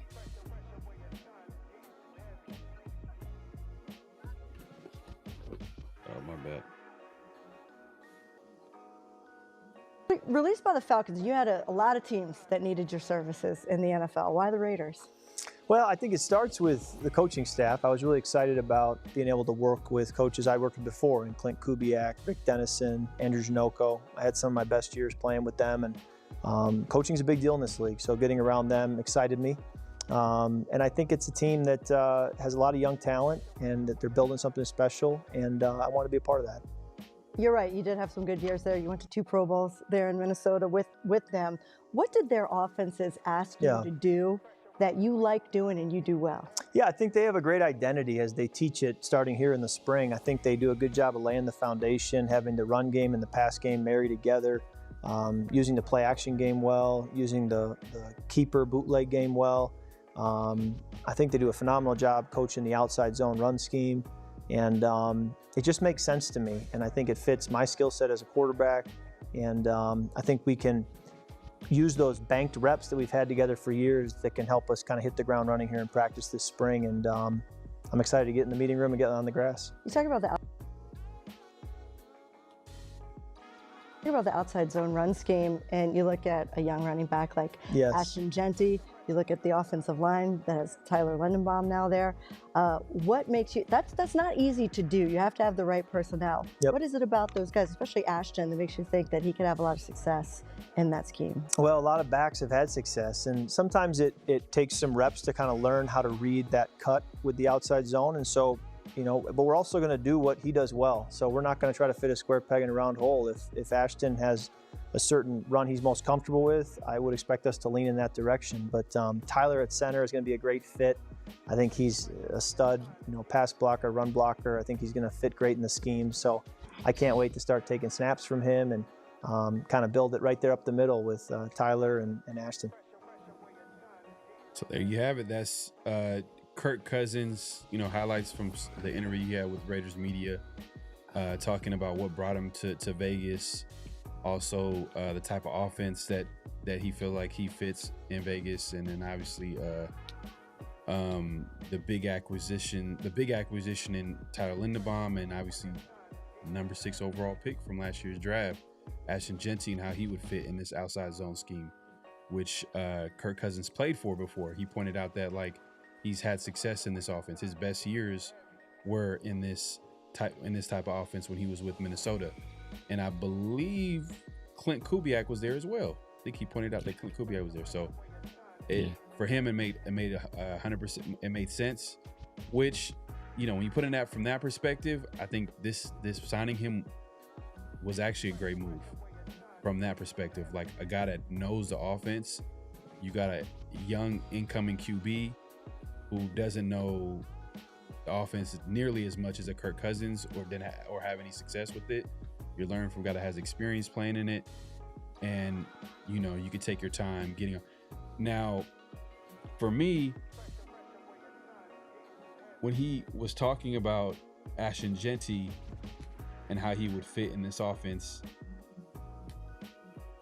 he did mention that it takes a little bit longer to. It takes some time to get used to, but he did mention that a lot of players have had success. In this, what makes you? Because the question was asked, what makes you think that they're going to be successful? Well, because of how successful.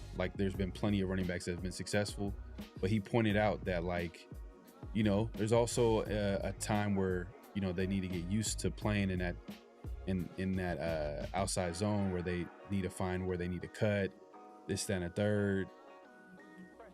But with Tyler Lindenbaum, he was just straight to the point. I might be reading into it a little bit too much, but Lindenbaum was a little bit oh yeah, Lindenbaum's gonna be, he's gonna be fine. He's gonna be great. He's a great player. But with Ashton, and it's two completely different positions. He understands that Ashton Jeanty's a young player. He's probably never played in this offense before. That's why the question was asked. But he knows Lindenbaum's played in this offense before. He has scheme versatility. He's played in that zone scheme. It's a perfect fit. So he's getting paid all that money. So Kirk Cousins feels comfortable by saying yeah, of course. Yeah, he's going to be it's an easy fit right here in this system. But with Ashton Jeanty, he had to give all right, well, pass running backs have had success. So he's not going to be any different. But there is a learning curve. Yeah. I mean, I immediately picked up on that too, where I obviously, because she asked a loaded question. She asked a question where she gave you the response that she wants you to give back to her in the question. She was like, "Oh, what makes you think they'll be so great in this offense?" I didn't say that. It's like she already is telling you what you should think. And then he was like, "Oh, no, basically, a lot of backs have been great in this offense." And then he qualified that by saying, "Well, there might be a learning curve. And if there are some runs that he likes to run, we're definitely going to do those because he might not know how to do this yet." And it just made me think of, for initially when I heard that part, it made me think of Marcus Johnson from Tape Don't Lie, right? And what was Marcus saying? Ashton's not really a fit for his own scheme. And and you would think that Kirk Cousins, who was a student of the game, and you know, if you listen to earlier in that interview, there was a clip we was talking about how do you know about the Autumn Wind is a Raiders song, and how do you know about that? He's like, oh, I'm a student of the game. And he was able to talk about Tim Brown. So I think you just tell he watches the game, he understands the game. So I'm sure he understood what Ashton Jeanty was as a player and as a prospect. So you would hope that in that situation, that when they're asking how is the guy going to perform in this offense that a lot of lesser backs have performed well in, his answer will be like, oh, a talent like Ashton Jeanty, the guy's going to be able to perform in any offense. Like you put, no matter what offense you put him in, you got a back like that, he's going to perform well. He didn't go there. He said, oh, well, it's going to take some time and we're going to do the stuff he likes because maybe what he likes isn't exactly what we want to run. You know, maybe I'm reading too much into it. You know, hey, man, maybe I believe Pharaoh. Like, we both heard the same things. Maybe we tripping. But I did hear him say, when he talked about Tyler Linderbaum, that is going to be great. He's a great pass and a run. He's going to be fantastic. Like, not a qualifying statement in there. It's just straight to the point. He's going to be great. Great fit. Oh, great in the run and pass game. So, I don't know. I don't know. I don't think Kirk Cousins is passing any kind of judgment on Ashton. I don't think he thinks Ashton is a bad player. I just think maybe he's just laying the foundation, especially for early in the season, if we aren't off to a great start in the run game immediately, where he can, you know, kind of reference back to this comment where I kind of knew there will be some growing pains initially, and let, you know, the offense and Ashton kind of work through that, especially through the early part of the season, and hopefully some point, maybe after 4 or 5 games, they really start to hit their stride, and you can kind of say, see, I said initially it'll take some time, and now he's really starting to figure it out, and now the running game is really cooking. But that's not what you want to hear from a guy talking about your 6th overall pick at running back. Yeah. I don't want to read too much into that. I think, but I do. You made a good point by bringing up what Marcus had to say. When we actually got to get Marcus on soon, but because I want to hear his thoughts on some of the draft prospects as well. We're gonna get some people on. Yeah, it's too early. But I had that concern too. I was like, you know what? Whoever they bring in the offensive line coach, hopefully it's going to be a type of system that caters to Ashton Jeanty's strength. Like you come on, like what are we doing here? Like if you're going to pick a running back number 6 overall, this is going to be your guy that you pick early on. I'm thinking that the things that you do for the best players on your team, you're going to cater around them. You're going to cater around their strengths. Like I was saying about Brock Bowers, like, hey, we need to get a tight end that complements his skill set or his weaknesses. So if you want him to play to his strength, then maybe have a guy who could do the dirty work. Now with Ashton Jeanty, when we're talking about that running back room, they're like, okay, Ashton Jeanty's more of power, breaking tackles. He has some speed, but not like you don't look at him as a speedy back. But having a Claiborne in a room who's explosive would be a nice little compliment. You know, but that's the one thing that's one of the questions. That's one of the questions going into next season is like, how well does Ashton Jeanty kind of like, you know, get used to this type of blocking scheme? Because I know, but you know, to Kirk Cousins' point though, they're gonna play, and it sounds like Kirk, and that's the one thing that I keep hearing with Kubiak, because Kirk Cousins kind of mentioned, he alluded to it, but Kirk Cousins also talked about Kubiak, and what makes him so good as a coach is that he will listen to what the players and he pays attention. He listens to what the players are saying, what they need, and he'll try to play to. And we've heard this before, but it sounds like he's a guy that like wants to play to. He has a system, but he also understands what he has, and he's going to play to their strengths. So I don't want to like overthink it a little bit with Ashton Jeanty, but I do agree with you. It is kind of a little bit concerned because, like, man, like in college, he was like in a power, a man or gap blocking scheme. Yeah. So where it's easy for him, where his vision looked really good in college, but he comes to the NFL, and you were saying that his vision wasn't looking as good. Like you were telling me, like how many times after certain games, like, hey, well, a lot of people are saying the offensive line, but there've been times where he's missing a hole here and there. So this is a completely different system that he's not used to or accustomed to hitting. Yeah. But there were times like where there were games where he was, because I know you question a little bit of his like burst, but like, I don't know. There were times where like I didn't question it. To me, he had some flashes. To me, I think there's a good point to be made, like where at times maybe you could question the vision and also the indecisiveness. Like if you know, like because when there are times where he was like decisive of just hitting a hole, he looked good. That's when he was his best. That's the Texans game. That's the Bears game. Yes. Like I'd rather you make mistakes going 100 miles an hour than be going 25 miles an hour and just messing up or think it's like paralysis by analysis. You're thinking too much, bro. You're a running back. Read and react. That's your job. But the thing about this zone scheme is that it takes a guy that's going to read, right? Hey, am I going to take this run where it's going? Am I going to bounce it outside or am I going to cut it back? And he has to read that, and that's going to be based on the flow of the offensive linemen and how the defenders are reacting to that movement of the offensive line. So he's going to have to be able to make those decisions. He's going to have to make them quickly. So that's where it's kind of, but you hope that obviously with time, better coaching, a more consistent scheme, that he gets it and he puts it all together and he starts to be really productive. Because we have seen a lot of backs, put up some, Olindis Gary, what's with the other, Reuben Drones, Mike Anderson. We've seen some lesser backs be really productive in this system. When Clinton Portis got there, Clinton Portis went crazy, right?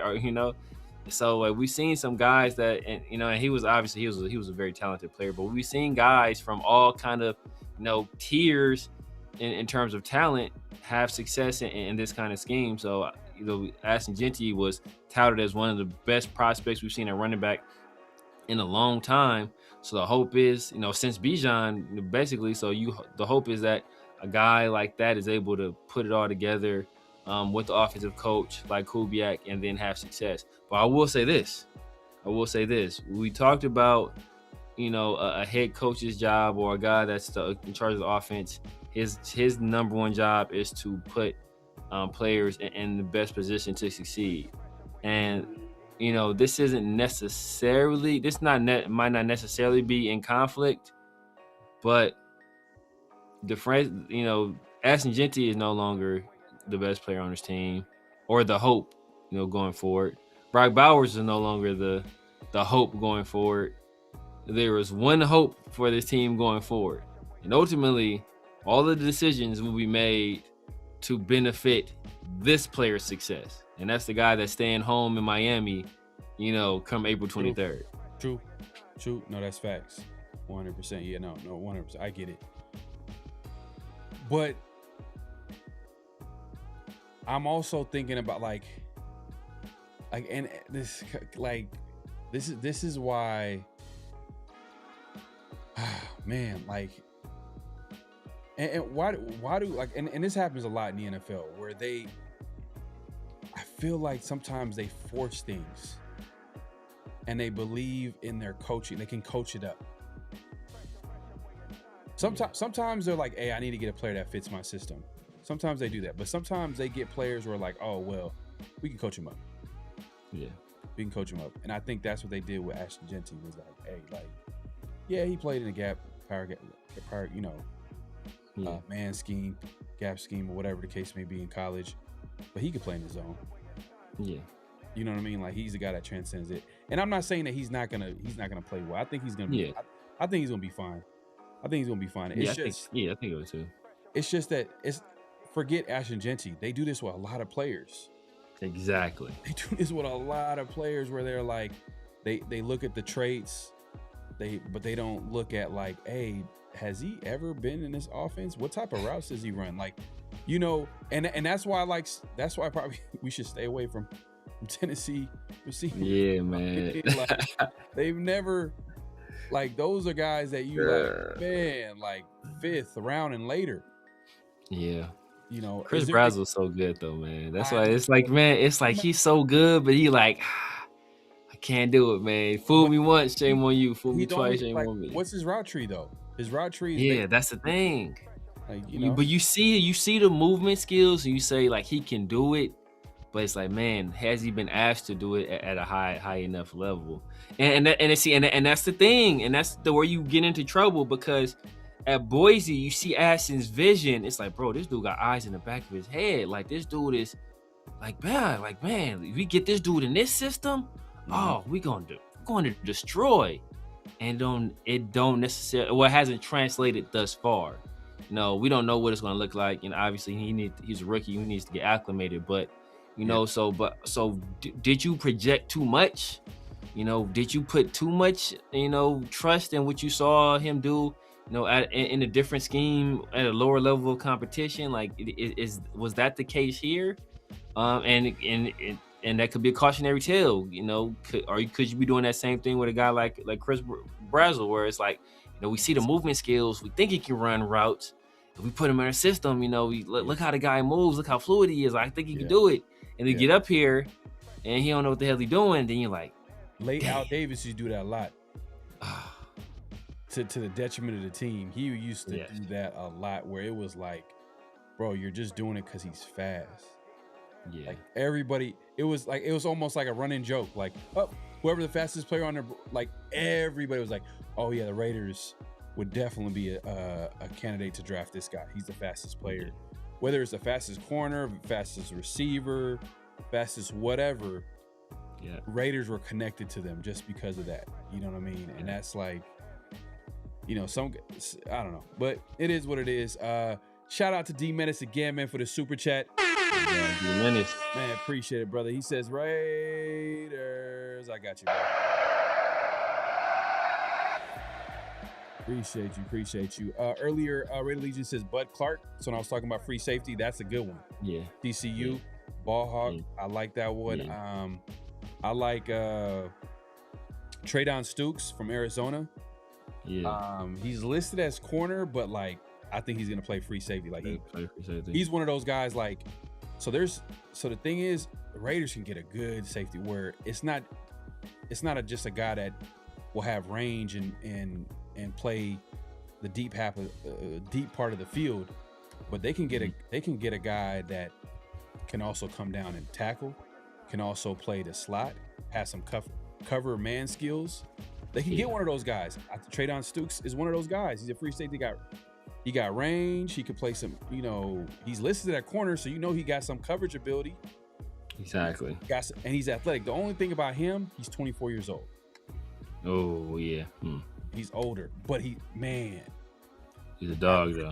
Athletic profile, just check it out. Like he's like 6'1", 6'2". Think, is he over 200? Mounds, he should be. I like him, and I like Zachy Wheatley from Penn State too. Shout out to my guy Ray. He put me on to him. Yeah, he's a bigger dude, but how? Cause I know he's on a bigger. He's like 6'2" or something like that, right? Yeah, these. But all the free safeties that were mentioned, Bud Clark, Traydon Stukes. I know Bud Clark is like 6'1". I was looking him up the other day. I know he's kind of on the taller side. But how much is Wheatley? I haven't watched it. Is he rangy? Yeah. Does he move? Okay. He's rangy. He can come out. He can come down and tackle. He can cover as well. So he's one of those, like, he can do multiple things types of guys, and he can force turnovers too. Not to this. I think Bud Clark is probably a bigger ball hawk type. Mm-hmm. But I've seen him like Zachy Wheatley come down, force fumbles with tackles, and he's gotten interceptions as well. Let me actually pull up his athletic profile. Ain't crazy, which I was kind of surprised, but who for Bud Clark? For Zachy Wheatley. Oh, for Zachy, okay. Yeah. So does he run? He didn't run. He's 6'3", 203. So he's tall. Oh, damn. Okay, he's a big safety. Yep, he's taller, but he got range though. Another guy, I think we took him last week, but I like him. I like the other guys that I mentioned before him, but Kamari Ramsey from USC. Kamari Ramsey. I mean, I like Kamari Ramsey. I think he played nickel. Kamari Ramsey. Yeah, he played everywhere because USC's defense was so banged up. So he played safety, he played nickel, he played outside corner, he played in a box, he played in a post, he played everywhere. And like I said, he played for D'Anton Lynn, who was Anthony Lynn's son. D'Anton Lynn worked for the trash organization that is the Ravens before he went to UCLA. And then obviously, later ended up at USC. But he's a guy that, he has NFL ties. And he knows talent. And when he left UCLA, one of the players he made sure he brought with him over to USC was Kamari Ramsey. So I think Kamari Ramsey is a guy that, he's rangy as well. Not nowhere near the ball production that Bud Clark brings. But I think he's a super high IQ player that you can do a lot of different things with. Hey, I picked him in the 7th. I picked him in the 7th in one of my mocks. Taylor Green, bro. If one of those dudes where you pick him like late in the 7th round. Kind of like what they did with old boy who they didn't keep for whatever reason. That was one of the weirdest moves. Cam? When we picked up the dude in the 6th, there was a former Tommy Mellott. Tommy Mellott, they changed his position and for whatever reason. And then cut him. They cut him. Like, what was the whole point of doing that? Yeah. So, anyways, that was one of the first signs of like coach and GM clashing right there. Exactly. Especially like when he explained it after the fact. He was like, oh yeah, we didn't think he can bro, like you thought he was going to contribute as a 6th round pick? Was who said that? Talking about Keith Carroll? No, it's Spytek. Like, oh, he's a guy that we didn't think was going to contribute or whatever. It was sarcastic. Yeah. Because the comment that made me believe like, oh, okay, you didn't agree with this move. Because he was like, hopefully he'll find somewhere where they'll have patience for him or something like that. And when he made that comment, I was like, oh, okay, you didn't want to cut him. Yeah, you didn't want to cut. There's no way in the world you thought that guy was gonna. You take him in April, you thought he was gonna be from playing quarterback at a lower division, and you thought he's at Montana State, and you think he's gonna be able to be a NFL contributor in 4 months. Like, come on, bro. Like, no way in the world at a brand new position, no way in the world. But no, there's a safety who's that safety out of Oklahoma? He had a real good combine. Something Spears. So Traydon Stukes, by the way, ran a 4.33, 1.5 flat, 10-yard split, 38-inch vert, 10x10 broad jump, and he's 6'1". And everything that I mentioned, he has. What I said about range, got coverage skills, he come down and tackle. I wouldn't say he's like the best tackler, but like he's not he's not one of those like guys that's scared to tackle, that doesn't want to tackle. He is 190. He's 6'1", 190. So it's another thing. But he's your free though. He's not gonna be your box safety. He's not gonna be a guy like. Oh yeah, for sure. Yeah. You know what I mean? But that's what we need though. We don't need a box safety. But you also don't want your safety not to be a tackler. Like you can't tackle. Like, come on, the whole point. Yeah, because he's the last line of defense. Yeah, like your safety. You gotta protect your last line of defense. Like you gotta be able to like have someone that you can trust to. And on top of that, like it kind of gives the defense flexibility. Probably, I'm thinking like if you gotta get someone talented enough to come down and tackle, you can do a lot with that. in the defense. All I'm saying is that I think the Raiders should grab one of these guys that can do multiple things. Now, there are other guys I think probably could do one thing. As far as like playing, like as far as there's a lot of safeties. There's this draft. I feel like the Raiders can grab one of them, but I just want to get one that's like, yeah, get the rangy safety, but also get a guy that they can, I don't know, at one play bring him down and cover the tight end or cover the nickel, or you know, do something creative like that with them. Because that would make sense if you would take them early. I think the earliest they should take them is probably the 3rd round, because I don't trust PFF right now. Like I'm gonna try to change it up. Yeah. But then Traydon, he gets drafted in the 2nd. I'm not gonna lie, on PFF though, their mock draft simulator, he does not. There's only, every now and then he might be available in the 3rd. But I'm looking at the Oklahoma Robert Spears. Yeah, Robert Spears Jennings. He was like a freak too. 1.51, 10-yard split, 35-inch vert. That's 10 by 5. So I would say Traydon is more explosive than him technically, but he is 6'2", 205. But I don't know what he's showing. I don't know what he's showing on tape. Like I haven't even watched him. Like, yeah, I don't know what he's showing on tape. I remember he was the guy that like people was like, okay, like I know I know some of his knocks. Like, I think he wasn't the same thing. He's not so well. He's physical, but he has a tendency to be too aggressive at times, overrun plays. Not a lot of ball production either, from what I recall.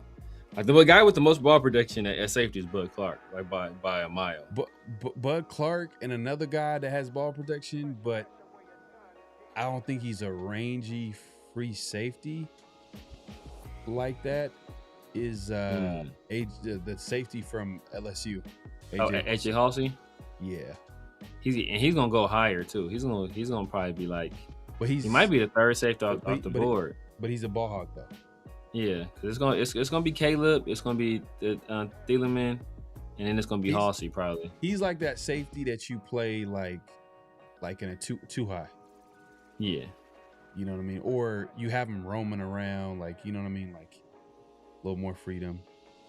Yeah.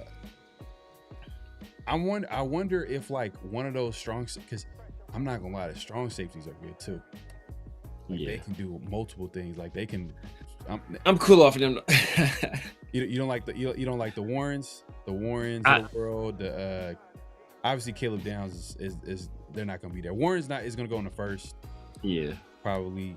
And oh well, you know what? Your boy, I think the best free safety in the draft is out of Oregon, right? Is he a free safety or is he a strong? More of a strong. He's a free safety. He ran 4.35. Well, just like what he does, like I don't know, like how he plays, like how, it's really. Yeah, I mean, he had really good coverage grades. He played in the post, but he came up and he made plays too, though. VJ Payne is kind of interesting. He's maybe like a later round guy type. He's 6'3", 206, ran a 4.4, 1.52, 10-yard split, 35-inch vert, 10 by 7 broad jump.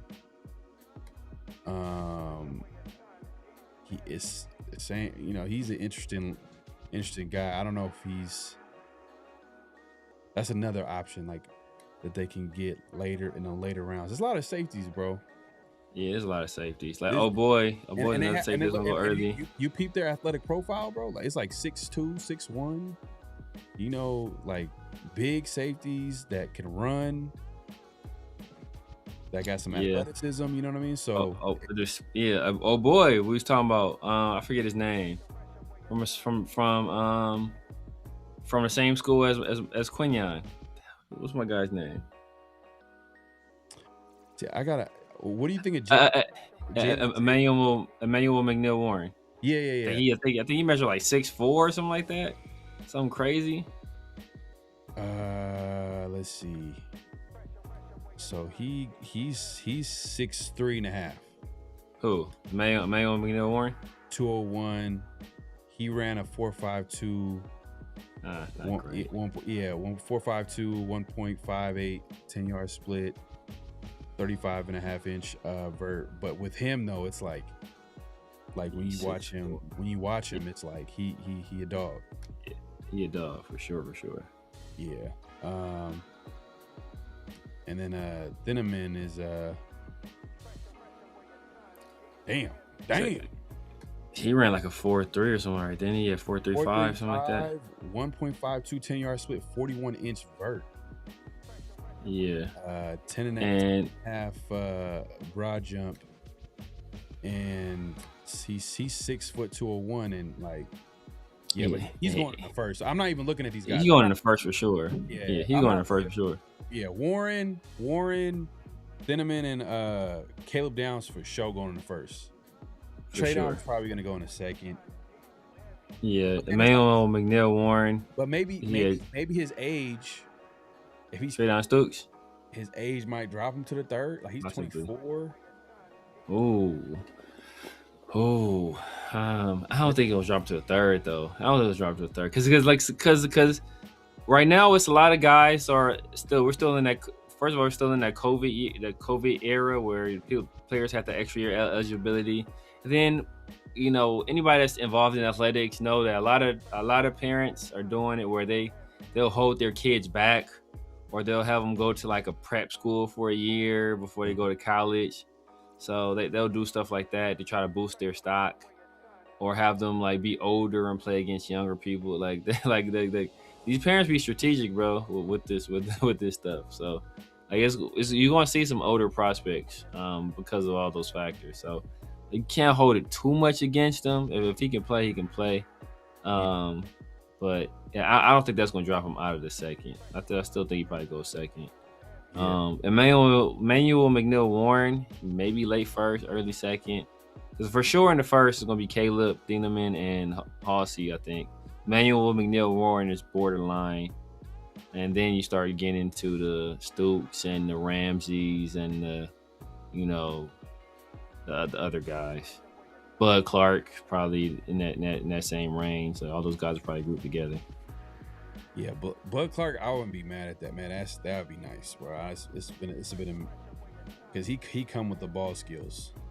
That's the thing, and that's what we need too. So Bud Clark, he ran a 4.41, good, 1.56 10-yard split, 38-inch vert, 10x7 broad jump.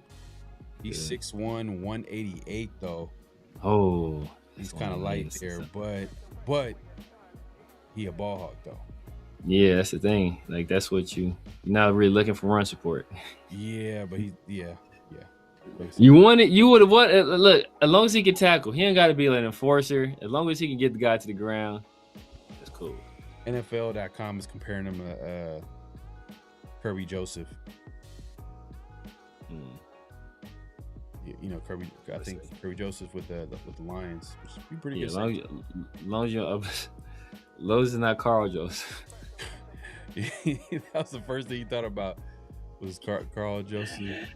Oh my God! And yeah, I was waiting for Carl Joseph to just turn the corner. He seemed like a good dude too. Like, I was so disappointed, bro. Yeah, I know. Because it was such a Reggie McKenzie thing to do, bro. You take this safety that has been hurt. You take a dude that was hurt. He was just coming off of being hurt. And you're like, no, what year did he go out? Because I want to see what safety came out that year. I want to see because that was that. McKenzie did have some misses though. No, what safety? The other safety that went. What's the dude's name? Worst miss was in the second round out of UConn. Oh, Obi Melifonwu. Yeah. Obi Melifonwu was a freak athlete though. Yeah, but they was comparing him to the dude that played corner for the Cowboys, who came out of UConn too. Bryant, I forget his name. But they were saying he had the same measurables as him. And then remember, we tried to sign him before he signed a big deal with Miami. Yeah. I want to say maybe that same offseason. I forget to do his name. But Carl Joseph, man, yeah. The only other, was it Keon Bell? Dude, he went to did the Falcons draft him? He ended up moving to linebacker later in his career. No, Neal. Keanu Neal was the other safety they went in that draft. Keanu Neal. Yeah. Early on, he had some moments, but like he kind of got exposed a little bit. He was like, and then they moved. Then they ended up moving the linebacker. Yeah, he was like a tweener. Like they moved him like to safety, linebacker, but he's not in the league. I think he retired, right? I think he retired. They're pretty sure he's out the league too. 2016 NFL draft. All right, I want to see who. That draft was kind of disgusting. I think that whole draft class was kind of disgusting. It was nasty. If I recall correctly, I think that draft class kind of. Let me see. So we picked them at 17, something like that. 14. 14. Keanu Neal went 17. Okay. Okay. Taylor Decker went 16 to Detroit.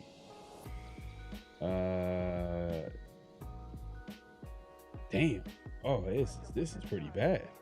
That draft class was disgusting. Will Fuller was nice. His injuries destroyed his career. Stay getting hurt out of Notre Dame, right? He went to the Texans. He was a good deep threat though when he was healthy. Yeah, he was a good deep threat. Yeah, Will Fuller the third. What's for the fourth? Josh Johnson was ass. Laquan Treadwell was like. Laquan Treadwell, he just couldn't stay healthy too. That's another one out of Ole Miss. I want to say, what was it, Ole Miss? Was he the one with the drinking problem or something? No, that was the one that couldn't stay healthy. He got hurt. I want to say his last year in college. He tore up his knee real bad. He got drafted by the Vikings, right? I think he tore up his knee real bad, and he was just never the same. Who was the receiver that went to was it Justin Blackman? Justin Blackman. He was the one that couldn't stay off the weed.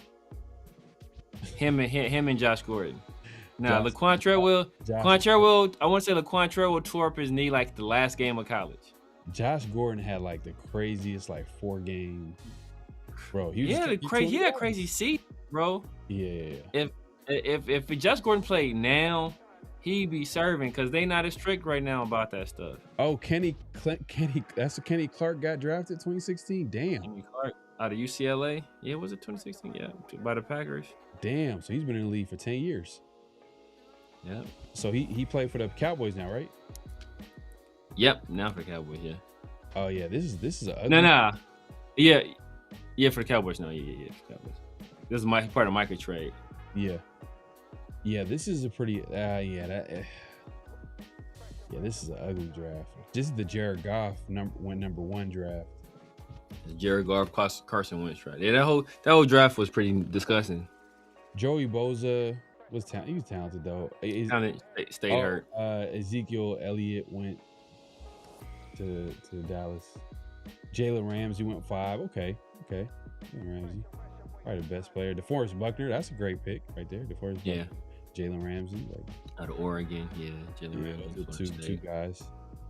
Vernon Hargroves, damn. Out of Florida. Damn. Out of Florida, yeah. Ooh, Eli Apple. He was in LSU, I think. Yeah. Did he play for us for a little while, right? Yeah. Laramie Tunsil. Oh yeah, they did Laramie Tunsil dirty. I remember. What happened? Remember they released a video of him with the mask on. Laramie Tunsil was supposed to be like a top 10 pick or something like that. Yeah. And then they did him dirty right before he got drafted, and he dropped his stock dropped. Damn, because he went 13 because I know he's supposed to be like a great tackle prospect. Yeah, he's supposed to be like a way higher pick. Like top 5? Yeah, he's like the best left tackle. He's supposed to be the best left tackle. Because Stanley went number 6 to Baltimore, so he probably was. Yeah, exactly. It was between those two guys that was the best one, and Ryan Stanley ended up being like pretty ass, if I recall correctly. Ryan Stanley out of Stanford, right? Does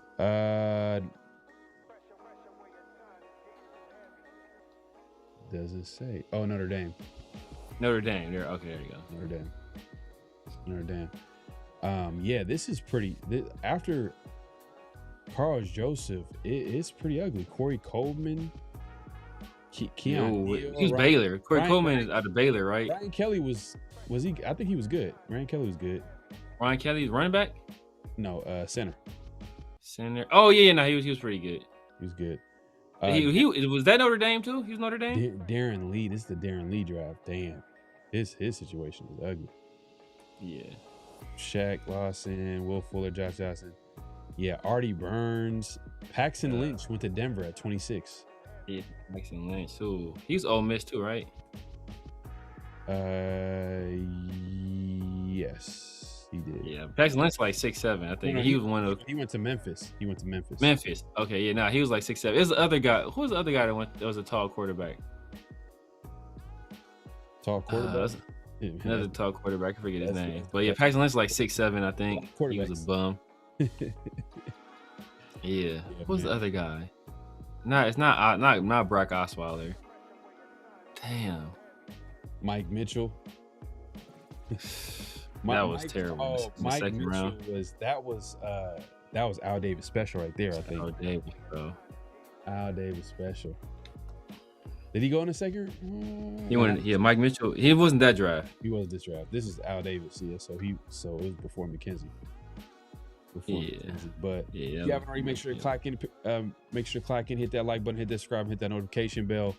If you missed it, we got into Kirk Cousins, recent interview with Raiders media. Kind of went over like the main highlights from that and we talked about it a little bit. But we got a what's real, what's not statement coming up. What you got for us, Sabir? So we all know we signed Kirk Cousins to essentially a 1-year deal to basically be the placeholder until Fernando Mendoza is ready. But the statement is that Kirk Cousins will start at least 12 games for the Las Vegas Raiders this upcoming year. Kirk Cousins will start at least 12 games for the Las Vegas Raiders this upcoming year. Is that real or is it not? I'm going to say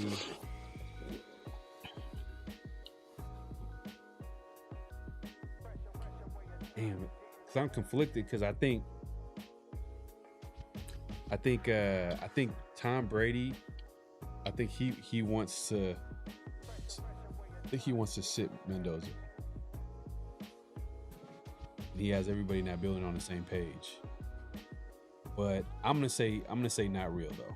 I think no more than like half the season. Because if they start losing games, and it's like we're like at week 8, week 9, and the Raiders are like, you know what I mean? They're like 2-6. What are we doing? Like, so Mendoza can't come in and play? Like, what do you? And the thing is, the fans are gonna be calling for it too. Yeah, crazy. Raider fans are going crazy. Like, what are we doing? Like, why are we not playing the rookie? This is. So I think by week 8, I think that's when we see at the latest. But you never know. He might not play the rest of the year. But I'm just thinking. I don't know. Because if Mendoza comes in and he's lights out, like he's like, bro, he's everything and more. Like he's prepared, knows the offense. Boom. After like a first few weeks of the season, let's say the Raiders are 0-3, 0-4. Because it might be, to me, I'm looking at it from like the Giants, right? Similar situation where they drafted a Jackson Dart in the first round, but who was the starter early on? It was Russell Wilson. And I think Jackson Dart came in after 5 games? Something like that. It was like not after the Cowboys game, but was it after the Cowboys? Maybe 2 games after the Cowboys games where Russ put up like 400 some yards, but he threw the game shielding pick. Right. I don't know if it was that very next game or it was after that one, but it was somewhere in that range. Yeah. Let's see.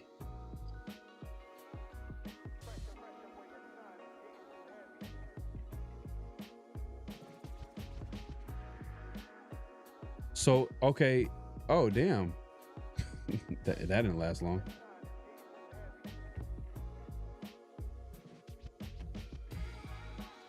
Damn, that was the first game of the season? What? Oh, no. Okay. They didn't include anything. I see. So I was just looking at the game logs and I thought it included the entire season, but so his season, he didn't have his first official start until the Chargers. Yeah, he beat him. Which is week 4. Yep. Week 4. Okay, week 4, okay. Week 4. Yeah, so he was balling that game. And they were, I think up until that point, I think they were might have been 0-3. Something like that, yeah. Yeah. Let me see.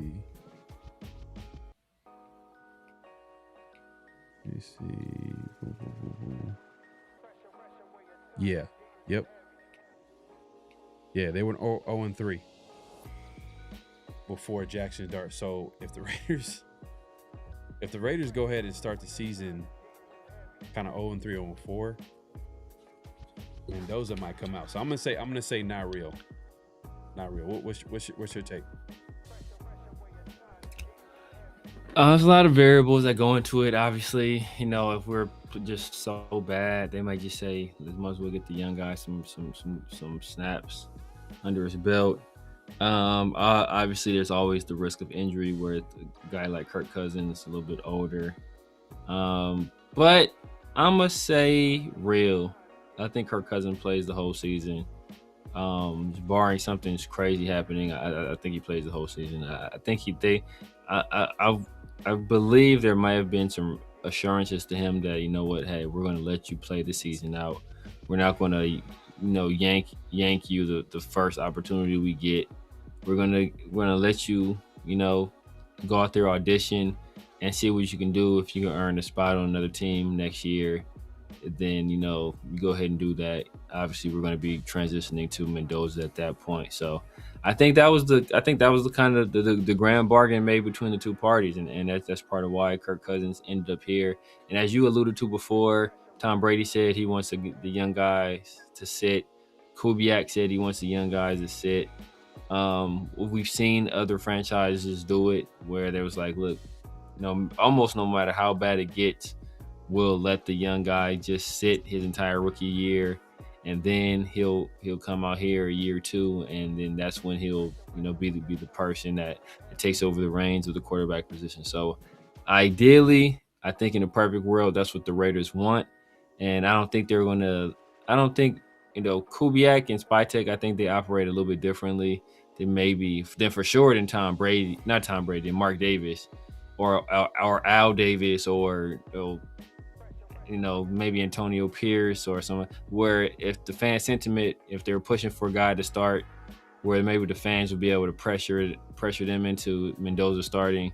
I don't think Kubiak is going to be pressured by that. I don't think Spytek is going to be pressured by that. If they put him out there, it's because they genuinely feel he gives them the best chance at either winning, or they genuinely feel that it's the best time to start his development. Yeah. I mean, I don't know if I would be surprised. I wouldn't be surprised just because based off the statements that Tom Brady has said about the quarterback position, and obviously he has a big voice in that building. And look, we've seen situations where teams have gotten capable quarterbacks and they've just held down the spot until it was ready for the next guy that they, the young guy to come in and play. Perfect example of that working, probably I don't know if it's the most recent, but is Patrick Mahomes. They drafted him in the top 10, 15, I believe. Yeah. Top 15. And they sat him because they had Alex Smith. Yeah. Alex Smith was a starting quarterback. They sat him that first year. He was able to learn and take his time and learn from a true professional. And Alex Smith, and the rest is history. We all seen what happened with Mahomes. So they might be going that route, but man, I don't know. I don't know, it's tough because it's like this is a tough fan base, bro. Oh yeah, this is a tough fan base, and I think, and this is with losing. Yeah. Imagine when the standard gets higher. Like when the team gets when this team starts winning more, like they're gonna be like on some like, you know, Philadelphia Eagles. Yeah. When they wanted to fire Howie Roseman a few times. Howie Roseman's been with the Eagles for a long time, and there were times they were like pushing to get him fired. Yeah. You know, obviously they probably regret even saying that, just because, you know, he's one of the best in the league. Yep, pretty much.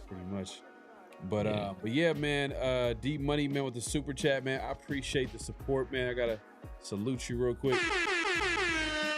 He says, do you see the Raiders having a Shedeur Sanders situation? The Browns fan want SS to play. Do you think we're not playing Mendoza? Oh yeah, I guess you kind of alluded to, like, you just pretty much perfect question at the right time. Exactly. Yeah, with this fan base, yep, I can. For sure. If they continue to put out Cousins out there, and let's say he's not playing good football and they're losing, literally, like there's no, like they're losing with Kirk Cousins. They're not winning any games. Let's say they haven't won a game by like week 6, 7. Then I'm like, come on, bro. At that point, like, let him get some. Yeah. Let him know what it feels like to play against an NFL pass rush. See the speed of the game. Like, there has to be some type of value in that. Like, I don't know. I know they want to protect him, but like, let him see that, because this is just the only reason. What makes me believe that this is true is just that the fan base is crazy. I know the Browns got a good fan base, but I don't know the Raiders fan base is. Yeah. But the Browns situation was not just Browns fans. It was like the national media. National media too. Everybody was like, Shedeur should be playing. But what do you Why think? Why aren't you playing Shedeur? What do you think they're gonna do with the Raiders? Because the Raiders have a good fan base where they actually talk about them in the national media. There's a reason why we get talked about in the national media, because the Raiders have a huge fan base. They have a huge following. So they talk about Raider-related stuff. Yeah. You know what I'm saying? Like the Cowboys, guaranteed. Cowboys guaranteed. You turn on ESPN, and in these sports, they're going to talk about the Cowboys. Yeah. I mean, I just think the Raiders have been so adamant about not starting a guy early on in their careers that it gives them some credibility to say, we're not going to do it. You know, this is the plan we laid out. We're going to stick to this plan. As I said before, I don't think they're going to be too influenced by fan sentiment. I don't think they'll be too influenced by the media. Matter of fact, Tom Brady works in the media. He'll be able to control some of that narrative himself. You know, he can talk during the game and say that stuff. And you think about, like, I know we brought up Patrick Mahomes, and that's like a more of a one-to-one situation with what we're seeing now. But you think about, you know, a guy that I think he's underrated as a quarterback, but Jordan Love. He's a guy that set, you know, he set 3 years behind Aaron Rodgers. Obviously, that's Aaron Rodgers. This is a completely different situation, but he's a guy that set for a long time. Then his first season, he came out there and had tremendous success. So I kind of think that's the plan that we follow. So, you know, we'll see. We shall see. It's just that we don't see it often. Yeah. Like the last closest is Mahomes.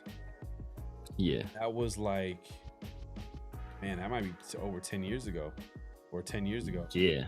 Almost. Yeah. You think about it. Let me see. When did he become a starter? When did Mahomes? And you also look at how is our offensive line playing?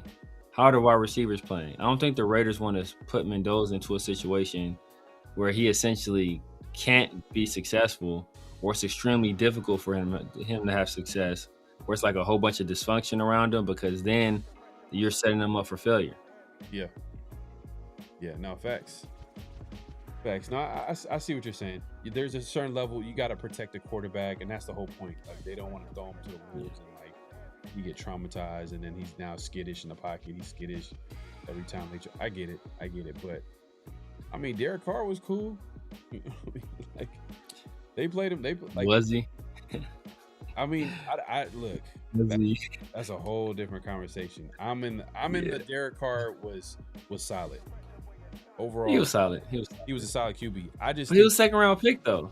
Yeah, he exceeded expectations for a second round pick. It was a home run pick because if you did the draft over again, he would have went early. He would have went in the first. For sure. He would have been the first. Blake Bortles. Yeah, drafted in front of him. Johnny Football was drafted in front of him. Like he's going before both of those guys. Yeah, I think with Derek Carr, he just got to a certain ceiling. And Raider fans were frustrated that he couldn't go above that ceiling. But for whatever reason, Raider fans weren't frustrated that the Raiders couldn't build a football team. Yeah. Like, because when he left, like, oh, we have to get more players. Yeah. Even if you get a great quarterback, you still got to, like, give him look at the Rams. When I look at the Rams, there's a reason why, like, Stafford is comfortable where he's at with LA. Exactly. You know what I'm saying? Like, because great coaching, offensive line, running game, weapon. Yeah. You know, they got two first round picks this year, bro. 2 first round picks. Yeah. 2. Was funny. I bet you one of them is gonna be a weapon on offense. Oh, for sure. Look. I know we about to get out of here. It's been a long show, but I want to say this. When you brought up the Rams, and remember, like Devontae, I think we had a clip where Devontae was talking about how he told his players, like, you know, hey, you're in a good, or was it Puka? Maybe it was Puka. He was like, you know, you're in a good spot. Just make sure you do whatever you can to stay here. And then, you know, we heard that the Rams actually tried to trade Devontae. Tried to trade Devontae at several points, you know, last season and this offseason. And they told him to his face too. Yeah. That's what the head coach said. Sean McVay actually said, like, yeah, we want to be transparent. We're not trying to go behind your back. We're just letting you know, like, this is what we're thinking and this how. So I was like, damn. Like, I wonder how he's feeling when he's going about that. We got another super chat, man. Appreciate the support, my guy. My guy D Money, appreciate you. He says, I've been so scared for the Raiders to draft the QB at 1 since QB Jamarcus Russell. Yeah, there's a lot of reasons why that didn't work out. Yeah. A lot of reasons that doesn't work out. But for me, it's like that was the only time. Like, the Raiders have been bad for so long, and all they have to show for it is taking a quarterback in the first round one time. Yeah. Well, more than one time, but since the Super Bowl run one time. Oh, they could have drafted Aaron Rodgers. Yeah. We wanted Fabian Washington though. Damn. And when did his career end? Fabian Washington? Oh. Look, when did his career end? The average NFL career is 3 years, right? I think he made it past his rookie contract. Did he get It was different. They were structured different back then, though. Remember, Jamarcus Russell was what brought about all the changes.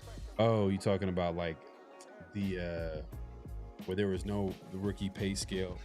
It was like exactly, yeah. It was like like players held out, and they would just reset the market every time. Exactly.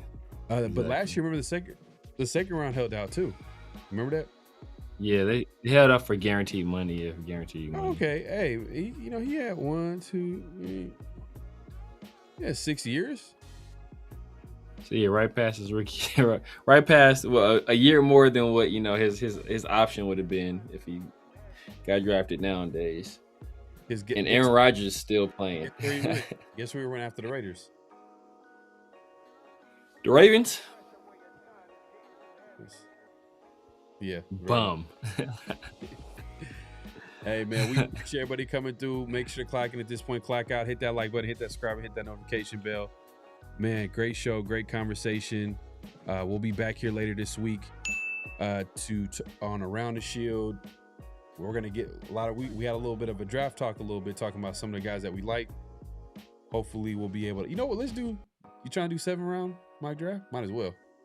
Might as well, man. Bro, we got draft right around the corner. Right around the corner. So we're just gonna do 7 rounds this week. Hopefully we'll have a guest. We'll bring someone on to continue the conversation about the Raiders and get their insights on the team. And hey, make sure to tune in. Also subscribe to both channels. We're going live on both. Severe, let people know where they can find you, all that good stuff. You guys know what it is, man. Severe Raider here on YouTube, Snapchat, TikTok, X, IG, everywhere. The Severe Raider, man. Tap in with me Tuesdays and Thursdays with my dog, PharoahNFL. The 50-50 show and Around the Shield. Sundays and Wednesdays, my guys, Christian Protect the Shield and 805 Raider in the Raider War Room. And Mondays, I've been doing my own thing. I took the last 2 Mondays off, but we're gonna be back at it. Maybe not this Monday. But we'll be back at it soon. Yeah, man. Salute D Money, man. You have a good night, man. Appreciate you. My guys, D Money, man. Appreciate you too, man. Stay safe. But yeah, man. And like Severe said, we'll be back here later this week. Next week, I know we'll figure that out as far as the scheduling goes, as far as the show. But yeah, tune into later this week Around the Shield. We're gonna have a mock draft. Phone lines will be open, and hopefully we'll have a guest. Any last thoughts before you head out, Severe? Mike Vrabel's a dirty dog, man. He's disgusting, man. But very strategic, though. Very strategic, man. Strategic, man. I ain't mad at it, man. Don't hate the player, hate the game. Art of War, man. Man, Super Bowl his first year. I told you, bro. Hey, I told you I was right, man. Told you. Yeah. All right, y'all. Peace.